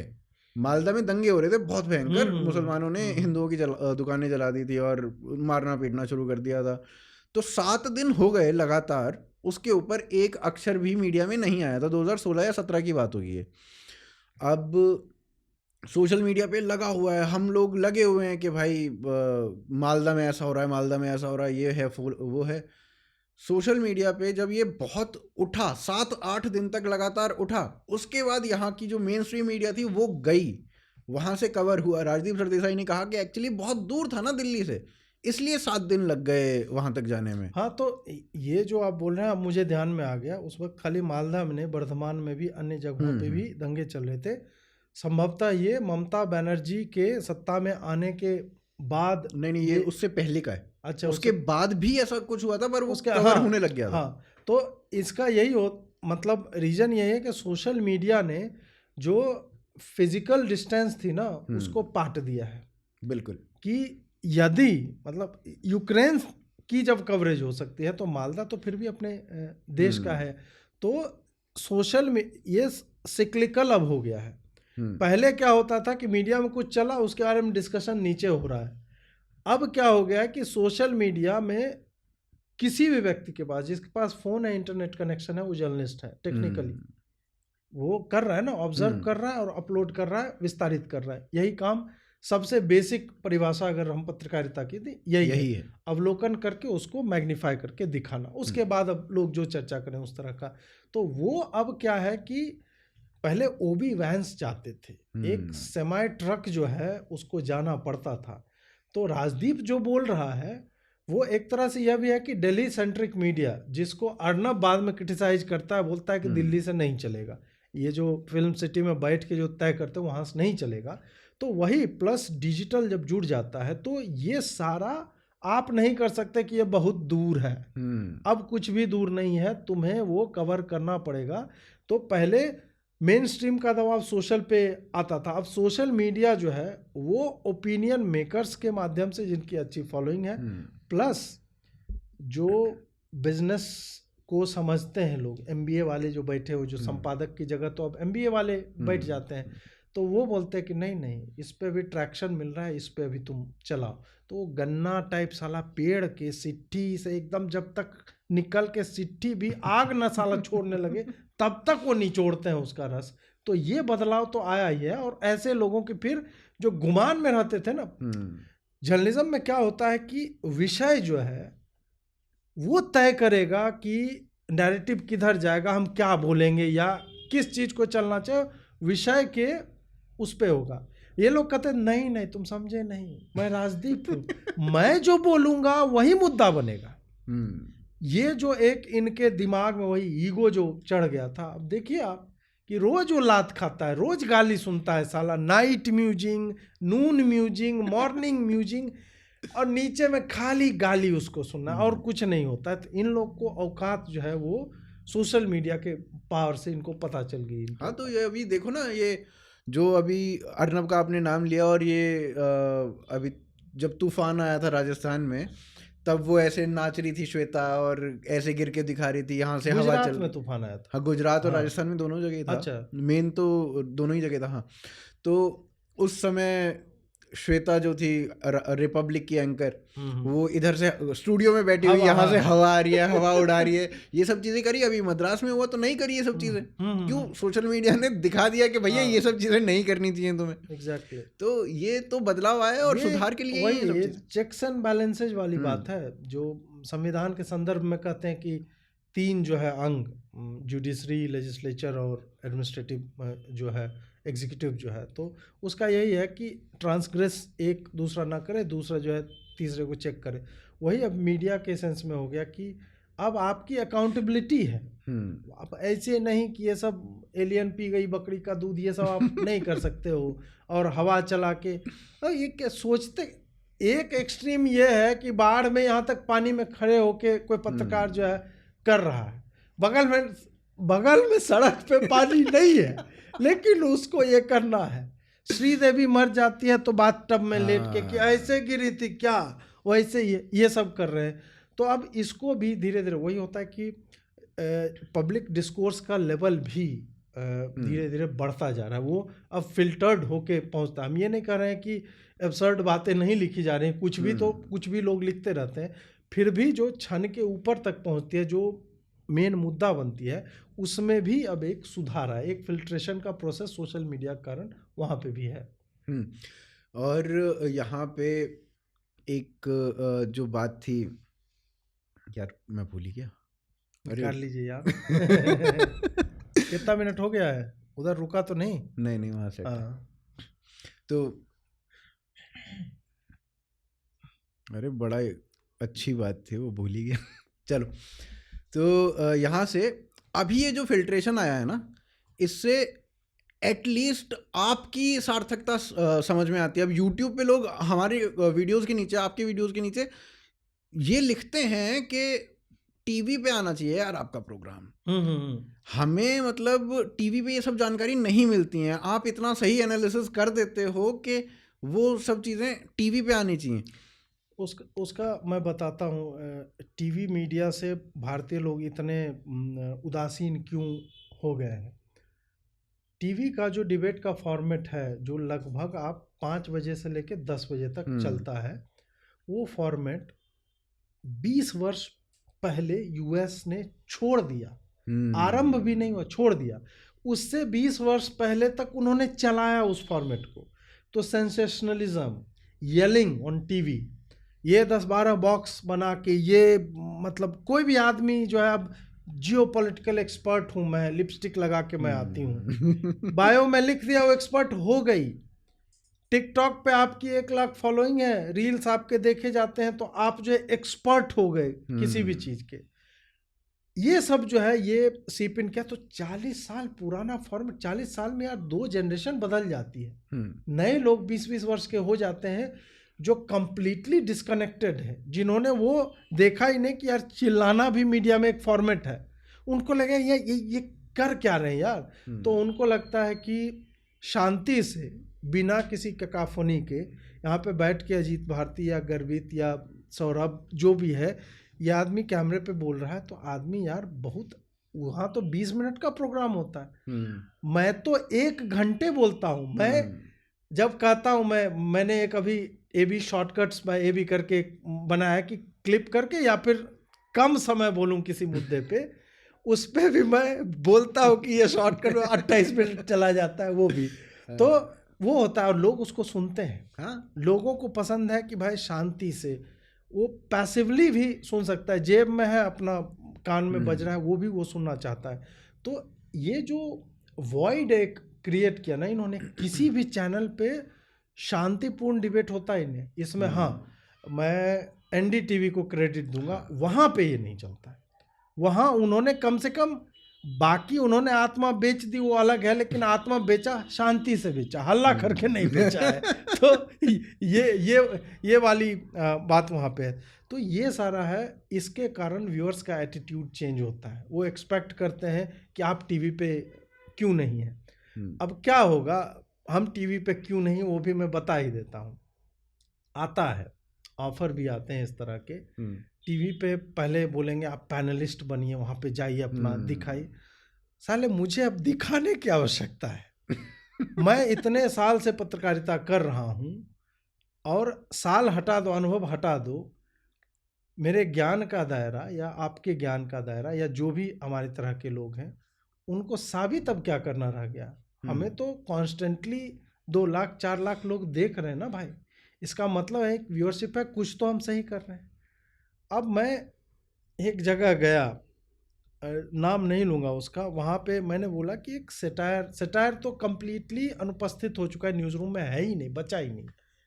मैंने बोला कि हम एक वीकली प्रोग्राम कर सकते हैं, या फिर मैं तो डेली भी कर सकता हूँ। मेरा ये एबिलिटी है कि मैं व्यंग लिख सकता हूँ ऑन द गो, मुझे विषय दे दो, मैं 20 मिनट का लिख दूंगा, जितना टाइप करने मुझे समय लगे बस वही। तो मुझे बोला कि देखो, आप जो कह रहे हैं वो तो सही है, लेकिन मोदी पे मैं सटायर करने दूंगा नहीं, अमित शाह पे करने दूंगा नहीं, राहुल पे करने दूंगा नहीं, केजरीवाल पे करने। मैंने बोला बचा कौन? किस पे फिर करेंगे? गाय भैंस पे किस पे करेंगे फिर?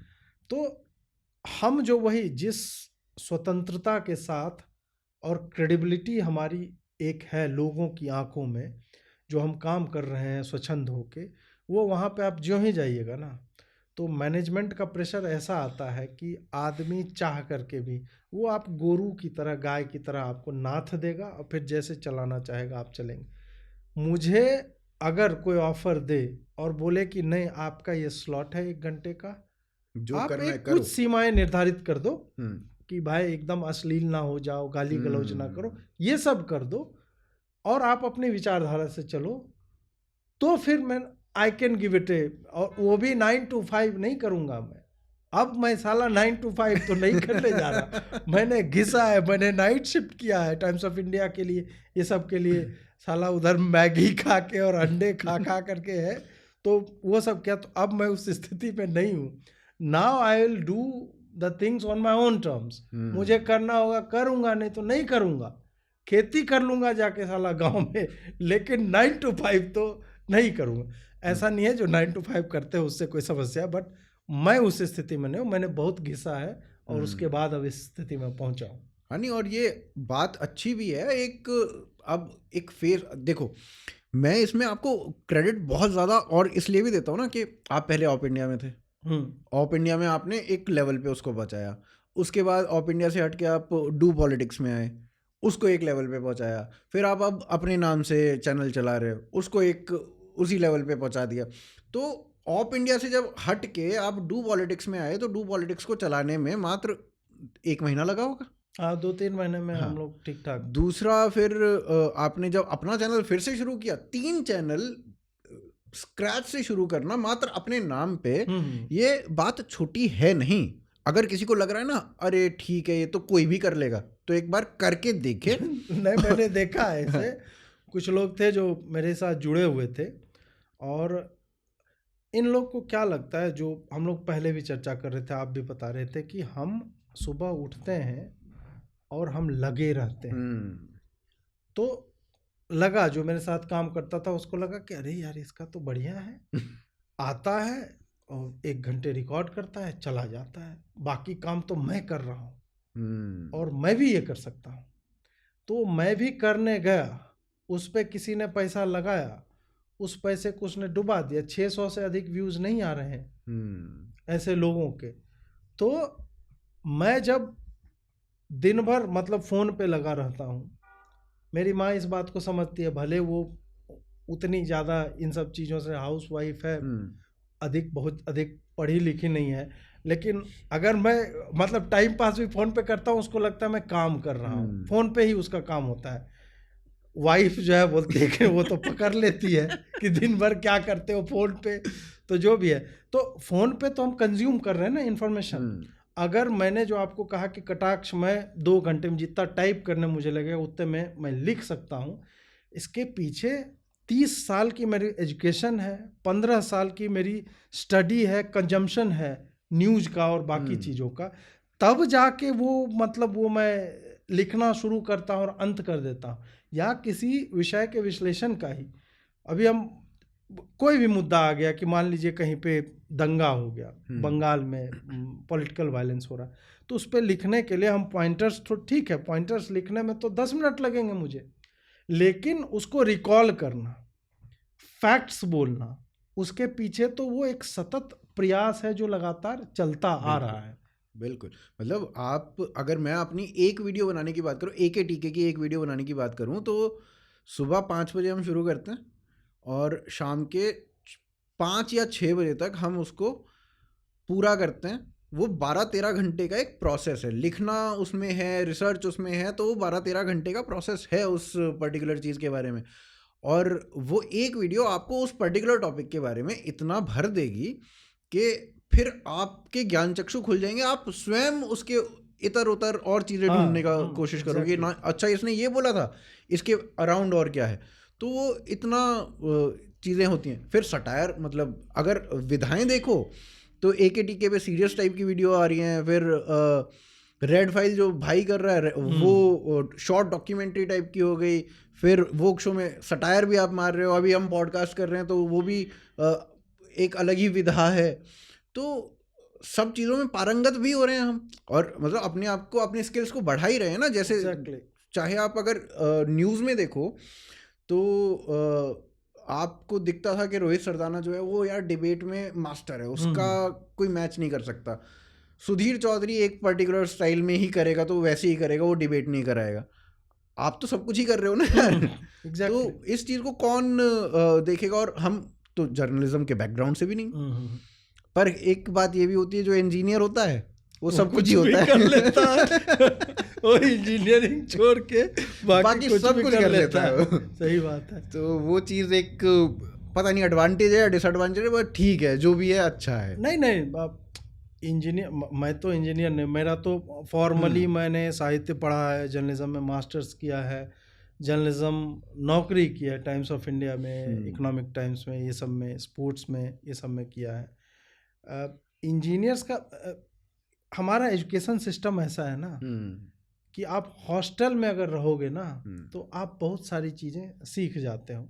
ऐसा इंजीनियरिंग को लोग सोचते हैं भारत में कि बस वही मतलब पढ़ाई लिखाई यही, बल्कि उसमें जितने स्टैंड अप कॉमेडियंस हैं देखो, अधिकतर कोई IITian है, कोई बीटेक मतलब बढ़िया जगह से करके और वो सब कर रहा है। तो उस तरह से तो लाइफ स्किल्स जो है ना वो बहुत एड करती है हम लोग का, मतलब घटिया एजुकेशन सिस्टम के कारण इस तरह की चीज़ें होती हैं कि, और ये भी है कि पीयर प्रेशर में, सोसाइटल प्रेशर में हम कुछ और ही चुन लेते हैं, कहीं और ही जाना चाहते हैं। तो इस कारण से भी फिर होता है ना कि self learning on the job, कि नहीं यार अब ये तो एक बिजनेस हो गया ना, हम जो कर रहे हैं वो हमारा जॉब है, और उसमें आपको स्किल्स तो ऐड करने ही पड़ेंगे सर्वाइवल के लिए, कि हम और नया क्या कर सकते हैं। तो इस कारण से ये कॉन्स्टेंटली इवॉल्विंग एक प्रोसेस है जिसको हम लोग फॉलो करते हैं। बाकी लोग को लगता है अरे एक वीडियो इस पे नहीं बनाया तुमने। हाँ, मतलब अगर आपने हॉस्टल की बात करी, मतलब अगर मैं अपनी लाइफ के बेस्ट डेज की बात करूँ तो वो हॉस्टल में ही थे। मतलब मैंने MBA किया IMT से, वहाँ पे हम लोग 2 साल रहे, और वो जो टाइम था भाई गजब का टाइम था। मतलब मैंने वहाँ पे थिएटर किया, थिएटर खैर मैंने इंजीनियरिंग टाइम पे भी किया था, उसके आगे भी किया। तो थिएटर किया मैंने वहाँ पे, स्टैंड अप में भी ट्राई किया, स्टैंड अप भी किया, एक फिल्म भी हमने बनाई थी, मतलब वहीं हॉस्टल में ही, किसी के पास कैमरा था, स्टोरी लिखी, स्क्रिप्ट लिखी, एक फिल्म बनाने, उसको पुणे फिल्म फेस्टिवल में भी भेजा। तो बहुत सारी चीज़ें हमने वहाँ पे की, और इनमें थिएटर में शौक था तो स्क्रिप्ट राइटिंग ना, कि वो स्क्रिप्ट राइटिंग कहाँ से आया, वो कर रहे हो ना। थिएटर में भी एक नाटक लिखने के लिए सोचना तो पड़ेगा, कैरेक्टर डेवलपमेंट होगा, कैरेक्टर आर्क होगा, क्या क्या सिचुएशंस में हम डालेंगे कैरेक्टर्स को, A to B पॉइंट तक कैसे पहुंचेगा, सब प्लॉट्स क्या क्या होंगे, सारी चीज़ें बिठाना उसको एक, तो वही तो एक तरह से इधर आ रहा है कि हम वर्क शो कर रहे हैं या रेड फाइल्स बना रहे हैं या नॉर्मल जो विश्लेषणात्मक वीडियोज आते हैं उसमें हम पॉइंट्स को एक्सपैंड कर रहे हैं, चीज़ों को लाके को रिलेट कर रहे हैं। तो वही सारी स्किल्स जो है यहाँ पे अलग तरह से काम में आ रही हैं।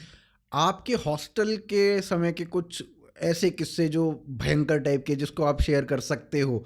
कुछ तो ऐसे भी होंगे जिनको शेयर ही नहीं कर सकते, पर कुछ ऐसे हैं। हॉस्टल में तो स्कूल डेज में रहा, सैनिक स्कूल तिलैया में रहा, अच्छा, तो 6ठी से 12वीं तक। तो उस टाइम में तो रेबेलियस टाइप के थे, मतलब जिस समय सर पे ये लगता था कि वहाँ हमारे जो प्रिंसिपल रजिस्ट्रार ये सब तो आर्म फोर्सेस के होते थे, कर्नल, मेजर और कैप्टन रैंक के होते थे प्रिंसिपल, हेडमास्टर, रजिस्ट्रार। उस समय मैं पंगे लिया करता था, हम पोस्टरबाजी करते थे कि भैया मतलब जो भी समस्याएं हैं, अब 65 साल मतलब 60 साल पुराना स्कूल हो गया है। उस वक्त जब हम लोग थे 65 में सॉरी इस्टेब्लिश हुआ, और जब हम 1997 2004 थे तो अच्छा समय बीत चुका था। तो हम रह रहे थे, एस्बेस्टस की रूफ हुआ करती थी हमारे एकेडमिक ब्लॉक की, तो कभी लीक करेगा, कभी कुछ होगा, तो उन सब चीज़ों को मॉक करना, पोस्टरबाजी करना, तो उस तरह के काम जो है किया करते थे।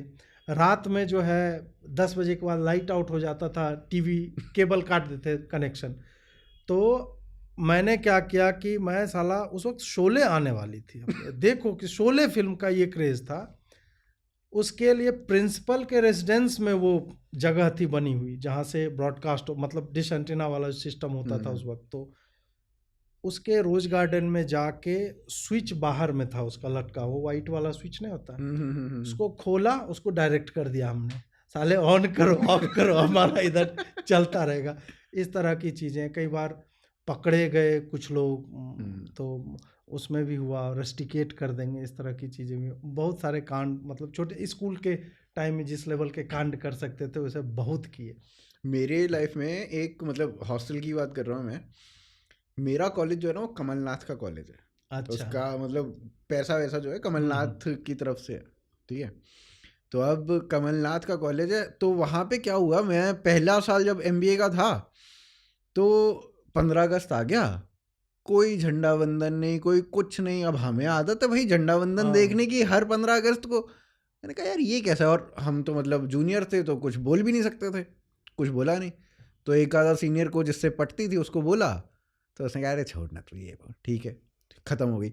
अब अगले साल तो हम ही सीनियर हैं तो हमें तो चाहिए झंडा। तो अब हमने कहा वहाँ पे जाके एक वो था जो इन सब चीज़ों को हेड करता है, प्रोफेसर थे, तो उन नाम ना लूँ तो ही ठीक है। तो प्रोफेसर साहब से हम जाके मिल के आए, प्रोफेसर को कहा कि यहाँ पे ना झंडा वंदन करते हैं 15 अगस्त को और हम एक प्ले लिखेंगे बढ़िया सा और वो प्ले करेंगे। भाई साहब ने कहा कि ये ना कमलनाथ का कॉलेज है, कांग्रेस का कॉलेज है, झंडा वंदन नहीं करते। मैंने कहा यार ये क्या बकैती है कांग्रेस का कॉलेज है तो झंडा वंदन नहीं होगा। तो ये वहाँ पे जो फ्लो हुआ और वहाँ से दिमाग ठनका मेरा। उसमें फिर एक और चीज़ थी, फिर हमने वो मतलब रिबेलियस हो हा के कुछ कुछ कर आके एक आर्मी के थे, वो भी प्रोफेसर ही बन गए थे, तो उनसे बात करी, उन्होंने फिर करवाया सब कुछ, सारी चीज़ें अरेंज हुई, बहुत सक्सेसफुल रहा। फिर अब तो हर साल होना शुरू हो गया है। फिर एक चीज़ ऐसी हुई वहाँ पे कि मेरी वो चल रही थी, प्लेसमेंट का टाइम चल रहा था, और उस समय अन्ना आंदोलन का भी कुछ चल रहा था। अब हम टोपी लगा के जा रहे हैं, टोपी वोपी लगा के जा रहे हैं कि भाई हम तो सपोर्ट कर रहे हैं अन्ना को, या जो भी है, मतलब उस टाइम पे कुछ चल रहा था उस चीज़ का। 2011 में तो अन्ना ही चल रहा था। हाँ 2011 में अन्ना था, उसके आगे की बात है थोड़ी सी, उस टाइम पे कुछ और था। तो वो चल रहा था। अब प्लेसमेंट वाले इधर से आ रहे हैं, हम टोपी लगा के जा रहे हैं। अगले दिन मेरा सब कुछ सही हो गया, मतलब GD हो गया, वाइवा हो गया, मतलब सारे जितने रिटर्न टेस्ट हो गया, सारी चीज़ें क्लियर। अब हो रहा है इंटरव्यू, तो उसने पूछा आर यू द वन जो कल टोपी लगा के घूम रहा था? मैं no I wasn't the one. ये साला झूठा है, तो मेरे को लिया नहीं फिर उसने। तो ये भी था। तो ये सब चीज़ें प्रवृत्तियां थी, तभी से दिख रहा था कि यहीं पे आएंगे, पर की MBA तो कॉर्पोरेट में जाना पड़ा। तो ये सब चीज़ें विलक्षण तो थे वहीं से। मेरा तो फिर वही है, मेरा लिखने और बोलने का, मैं बहुत छोटे से मेरा था, और सटायर लिखने का, इनफैक्ट मैं स्कूल टाइम से, जो मतलब कई लोग मुझे वामपंथी से कंफ्यूज कर लेते हैं। हाँ, तो आपको बीच में एक वो कोई बंदा था ना जिसने व्यूज देने शुरू करे कि 1 महीने में इतने व्यूज, 1 महीने में, उसने आपको लेफ्ट से कंफ्यूज किया था। हाँ, तो लेफ्ट का था नहीं, और वो भी 2011-12 में कांग्रेस की गवर्नमेंट थी, जब 9-10 में जब मैं मास्टर्स कर रहा था, तो उस वक्त RTI लगाना और ये सब करता था मैं मास्टर्स में, प्ले लिखना एंटी एस्टेब्लिशमेंट, क्योंकि एस्टेब्लिशमेंट बर्बाद थी, तो उस पर लिखता। तो उस टाइम के मेरे ट्वीट या इस तरह के देखोगे तो लगेगा कि नहीं ये तो वामपंथी है, इस तरह से। अब मैं जब स्कूल में था 12th में, तब एक कल्चरल शो होता है हमारे स्कूल में, मतलब ऐसे तो कंपटीशन होता है इंटर हाउस, वो तो हर साल होता है, लेकिन उसी के एंड में 12th क्लास जो है उसका अपना एक स्लॉट होता है 1 घंटे का, या ऐसे करके, या लास्ट डे में, अब तो मैं भूल गया। उसमें मैंने स्टैंड अप किया था, लगभग 30 मिनट का या ऐसे करके होगा। और स्कूल की जितनी समस्याएं थी, प्रिंसिपल, रजिस्ट्रार, सारे टीचर बैठे हुए हैं, सब पे पूरा खड़े होकर वहाँ बोला और सब लोग सुन रहे हैं, एंड दे क्लैप्ड। ऐसा नहीं है। तो इस तरह का, उसमें वो रस्टिकेट कर देते, ये कहा के उनको करने में क्या, एक लाइन लिखना है, लेकिन वही है कि जो हमारे जैसे सैनिक स्कूल तिलैया की मैं अगर बात करूं, वहाँ यही होता है कि एकेडमिक्स इज जस्ट 50%, उसके बियॉन्ड तुम क्या कर रहे हो वो ज़्यादा मैटर करता है। तुम फुटबॉल बढ़िया खेलते हो, डिबेट कर सकते हो, लिखना आता है, प्ले करते हो, करते क्या हो जीवन में, ये 50% ये बहुत बड़ा एस्पेक्ट होता है हमारे जीवन का। तो वो ग्रूमिंग वहाँ पे आपके सीनियर्स आपको ग्रूम करेंगे, मारपीट भी लगती थी लेकिन ग्रूमिंग सीनियर्स करेंगे, टीचर आपको प्रमोट करेंगे, ये सब भी होता था। तो वो जो है अभी आकर के आपको दिखता है। मैं ये जो आपने बोला कि स्टेज पे खड़े होके हमने सारी वो, ये मैंने भी किया। हमारे एक टीचर थे, मैं तो उसके ऊपर सस्पेंड हुआ हूँ भाई। अच्छा, आप हो गए? नहीं, हमारा स्कूल बढ़िया था। मैंने स्कूल में नहीं किया, मैंने इंजीनियरिंग कॉलेज में किया। ये एक गाना बनाया हमने, जो भी प्रॉब्लम्स हम फेस करते हैं और जिस टीचर के थ्रू हम वो प्रॉब्लम्स फेस करते हैं, वो गाना हमने बनाया, वो गाना हमने गाया। बेसुरा गाया बेशक, पर हमने गाया। और उसके बाद कहा 4 बंदे थे जिन्होंने लिखा, मैंने था, गाने में भी थोड़ा सा स्टैंजा मेरे को मिला था, बाकी 4 बंदे थे सस्पेंड। पेरेंट्स को बुलाया जाए, पेरेंट्स को खत लिखा जा चुका था। तो वो सब चीज़ें हुई हमारे साथ। बट ये मतलब अगर हम देखें तो वो विलक्षण आपके भी बचपन से दिखते हैं, वो मेरे भी बचपन से दिखते हैं। भाई का अलग था, भाई थोड़ा शांत था, वो इस तरीके की चीज़ें नहीं करता था, पर वो पढ़ता रहता था, वो इन सब चीज़ों में इंटरेस्टेड, उसको वो पहले से ही था। घर में कोई बात हो रही है तो इन सब चीज़ों पे बात कर रहा है, ऑफिस में बात कर रहा है। ऑफिस में तो एक बार लड़के भी आया था, उसके बाद शायद जॉब वॉब से निकाला था या छोड़ के आया था, वो अभी तक राज है, किसी को नहीं पता कि निकाला था इसने, तो यही आगे छोड़ा। मैंने इस एटीट्यूड के कारण मुझे बहुत कई बार क्षति पहुंची है। मैं असिस्टेंट प्रोफेसर था एक आईपी यूनिवर्सिटी का कॉलेज है उसमें, और मुझे लगता है कि मैं बहुत अच्छा प्रोफेसर था, क्योंकि बाकी जो एस्टैब्लिश टीचर थे उनके क्लास में 30 बच्चे नहीं आते थे, और मेरे में 60 बच्चे होते थे अपने क्लास के, और बाकी क्लास के भी साइड में आते थे। इनफैक्ट हमारे जो उस वक्त डीन थे, वो एक दिन ऐसे ही बोल रहे थे कि जब मैं पढ़ाया करता था तो बाकी बच्चे भी आ जाते थे क्लास। एक दिन राउंड पे वो निकले, तो मैं क्लास ले रहा था, और मेरा ये था कि अभी भी मुझे टीचिंग सबसे अच्छा लगता है, पढ़ाना। इसी कारण मुझे लगता है कि मैं चीज़ों को एक्सप्लेन करने में एकदम इतना उतर जाता हूँ कि 20 मिनट की चीज़ 1 घंटे चली जाती है, उस टाइप से। तो मैं चाहता हूँ कि उस विषय पे अब कोई प्रश्न बचे नहीं पूछने के लिए, इस टाइप से। तो मैं बच्चों को कभी सिलेबस बोलता, तो वो सिलेबस तुम्हारे पास है, इंटरनेट पे इंफॉर्मेशन अवेलेबल, पढ़ के आओ भाई। मैं तुम्हें जर्नलिज्म पढ़ा रहा हूँ, मैं केस स्टडीज़ बताऊँगा, उस तरह की चीज़ें। तो वैसा स्टाइल था। तो उससे ज़्यादा लोग जो है जुड़ना चाहते, जानना चाहते। राउंड पे आए, उन्होंने देखा ना 60 की जगह मतलब 70-80 बच्चे, जिनको सीट नहीं थी, तीनों तरफ खड़े थे। हमको देख के मुस्कुराए, मैं उनको देख के मुस्कुराया, फिर निकल गए। उसके बाद क्या हुआ कि जो 10-10 वर्षों से वहाँ पढ़ा रहे थे बेचारे, दे स्टार्टेड फीलिंग थ्रेटेंड। फिर मेरा एग्जाम्पल दिया जाने लगा। फिर एक बार बहुत दिन से लगे हुए थे, प्लॉट कर रहे थे कि इसको हटाया कैसे जाए। मैं बच्चों के साथ क्रिकेट खेलता था ग्राउंड में। रूल आ गया एक कि आप टीचर स्टूडेंट के साथ क्रिकेट, मतलब कोई मतलब नहीं है उसका जी। ऐसा भी नहीं एक साला लड़कियों के साथ खेल रहे हैं क्रिकेट, लौंडों के साथ खेल रहे हैं क्रिकेट, तो उसमें क्या समस्या आया। उसके बाद एक हिंदी दिवस था, उसमें एक कविता पाठ का कवि सम्मेलन हुआ। उसमें मैंने एक कविता लिखी थी, जब 2012 था। उस वक्त मैं गांधी विहार में रह रहा था। उस वक्त जाटों ने बिहारियों को मतलब घुस घुस के पीटा था नेहरू विहार साइड में। तो उसी के ऊपर मैंने लिखा था कि समाज में कौन कौन हीन नहीं है। मतलब मैं अगर अपने गांव में हूँ तो मान लीजिए कि भूमिहार हूँ, ब्राह्मण हूँ, राजपूत, अपर कास्ट हो तुम, तो तुम दूसरों के डिस्क्रिमिनेट करोगे, या पहले होता होगा, अब ना हो रहा। तुम जो ही बाहर आओगे, गांव से बाहर, तो तुम सुपीरियर गोत्र कौन है, इसके कारण डिस्क्रिमिनेट, सारस्वत है, हम भारद्वाज हैं, हम तुम ये तुम वो है, ये होने लगता है। वहाँ से निकलो, तुम साले बिहारी हो, तुम्हारी सारी सुपीरियरिटी गई। अब बिहारी हो, फिर तुम कहाँ का सबसे अच्छा होता है इंडियन, मान लो दिल्ली बम्बई का, बाहर जाओगे तुम ब्राउन स्किन्ड हो, उसके नाम पे डिस्क्रिमिनेशन। और जाओ एशिया, मतलब हर लेवल पे डिस्क्रिमिनेशन था, उस अलग तरीके का डिस्क्रिमिनेशन। हाँ, तो मैंने उसी पे एक कविता लिखी थी। उस कविता की पहली मतलब उसमें 2-3 एग्जैक्ट जो लाइंस जाटों ने बोली थी, बिहारी साले चूतिए होते हैं, इस टाइप का, और ये तो हरामजादे हैं, इस तरह से कुछ कुछ था।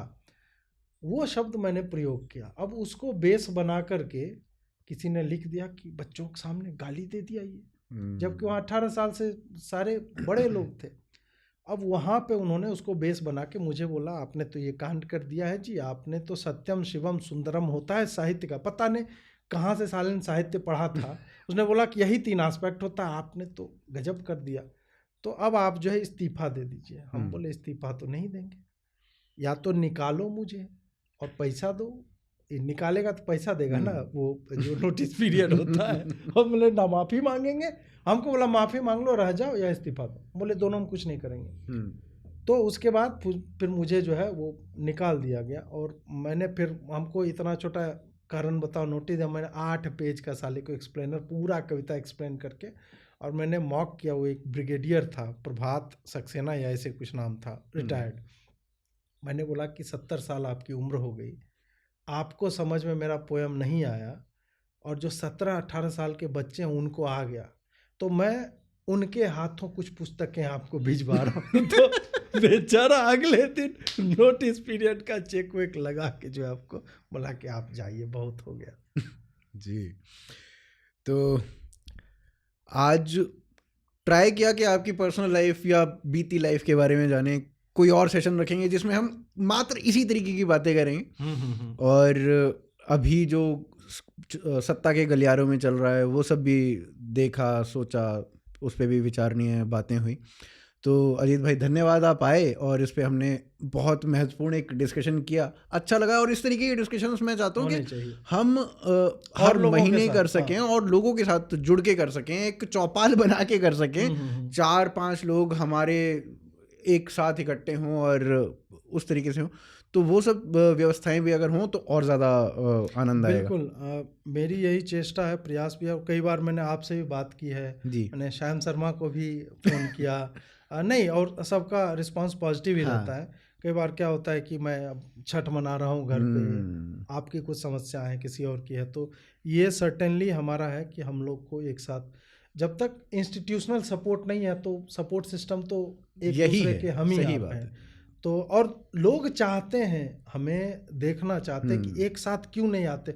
नहीं आओगे थ्योरीज क्रिएट हो जाते हैं, अरे गर्वित का चैनल बढ़िया कर रहा है इसलिए अजीत भारती उस पर नहीं जाता है, वो वहाँ भी नहीं दिखता है, गर्वित अजीत के चैनल पे लोग बनाने लगते हैं। तो ऐसा कुछ नहीं है, हम लोग अच्छे खासे मित्र हैं, मिलते रहते हैं। और सारे दर्शकों को मतलब शुभकामनाएं, और आप जो है देखते रहिए हम लोगों को, और कुछ नए प्रयोग जो है हम लोग करेंगे साथ मिल करके, उससे आप लोग को और आनंद मिलेगा। जी, आनंद से वैसे मुझे आपका वो एपिसोड याद आ जाता है, आनंद वाला एक एपिसोड आपने, अच्छा, बुद्ध आनंद संवाद, हाँ, वो तो गजब एपिसोड था भाई। मैंने रिपीट पे देखा वो 4-5 बार, तो बड़ा मज़ेदार था। इस तरीके का और कंटेंट आप लाएं, और आप जो कंटेंट ला रहे हैं उसके लिए बहुत बहुत शुभकामनाएं। जुडिशरी पे हमने बात नहीं की है अभी, जो कि ऐसा जैसा आपके साथ होता नहीं है कि कोई आए, आप आए और जुडिशरी पे बात ना हो, बट अगली बार मिलते हैं, और प्रोबेबली अगले महीने ही मिलते हैं। बिल्कुल, चाहे मैं आपके स्थान पे आऊँ या आप मेरे स्थान पे आएँ, और उसके बारे में भी चर्चा करते हैं। तो आप आए, बहुत बहुत धन्यवाद, और अगली बार पुनः मिलते हैं। बिल्कुल, बुलाने के लिए आभार, और सारे दर्शकों को नमस्कार। राम राम।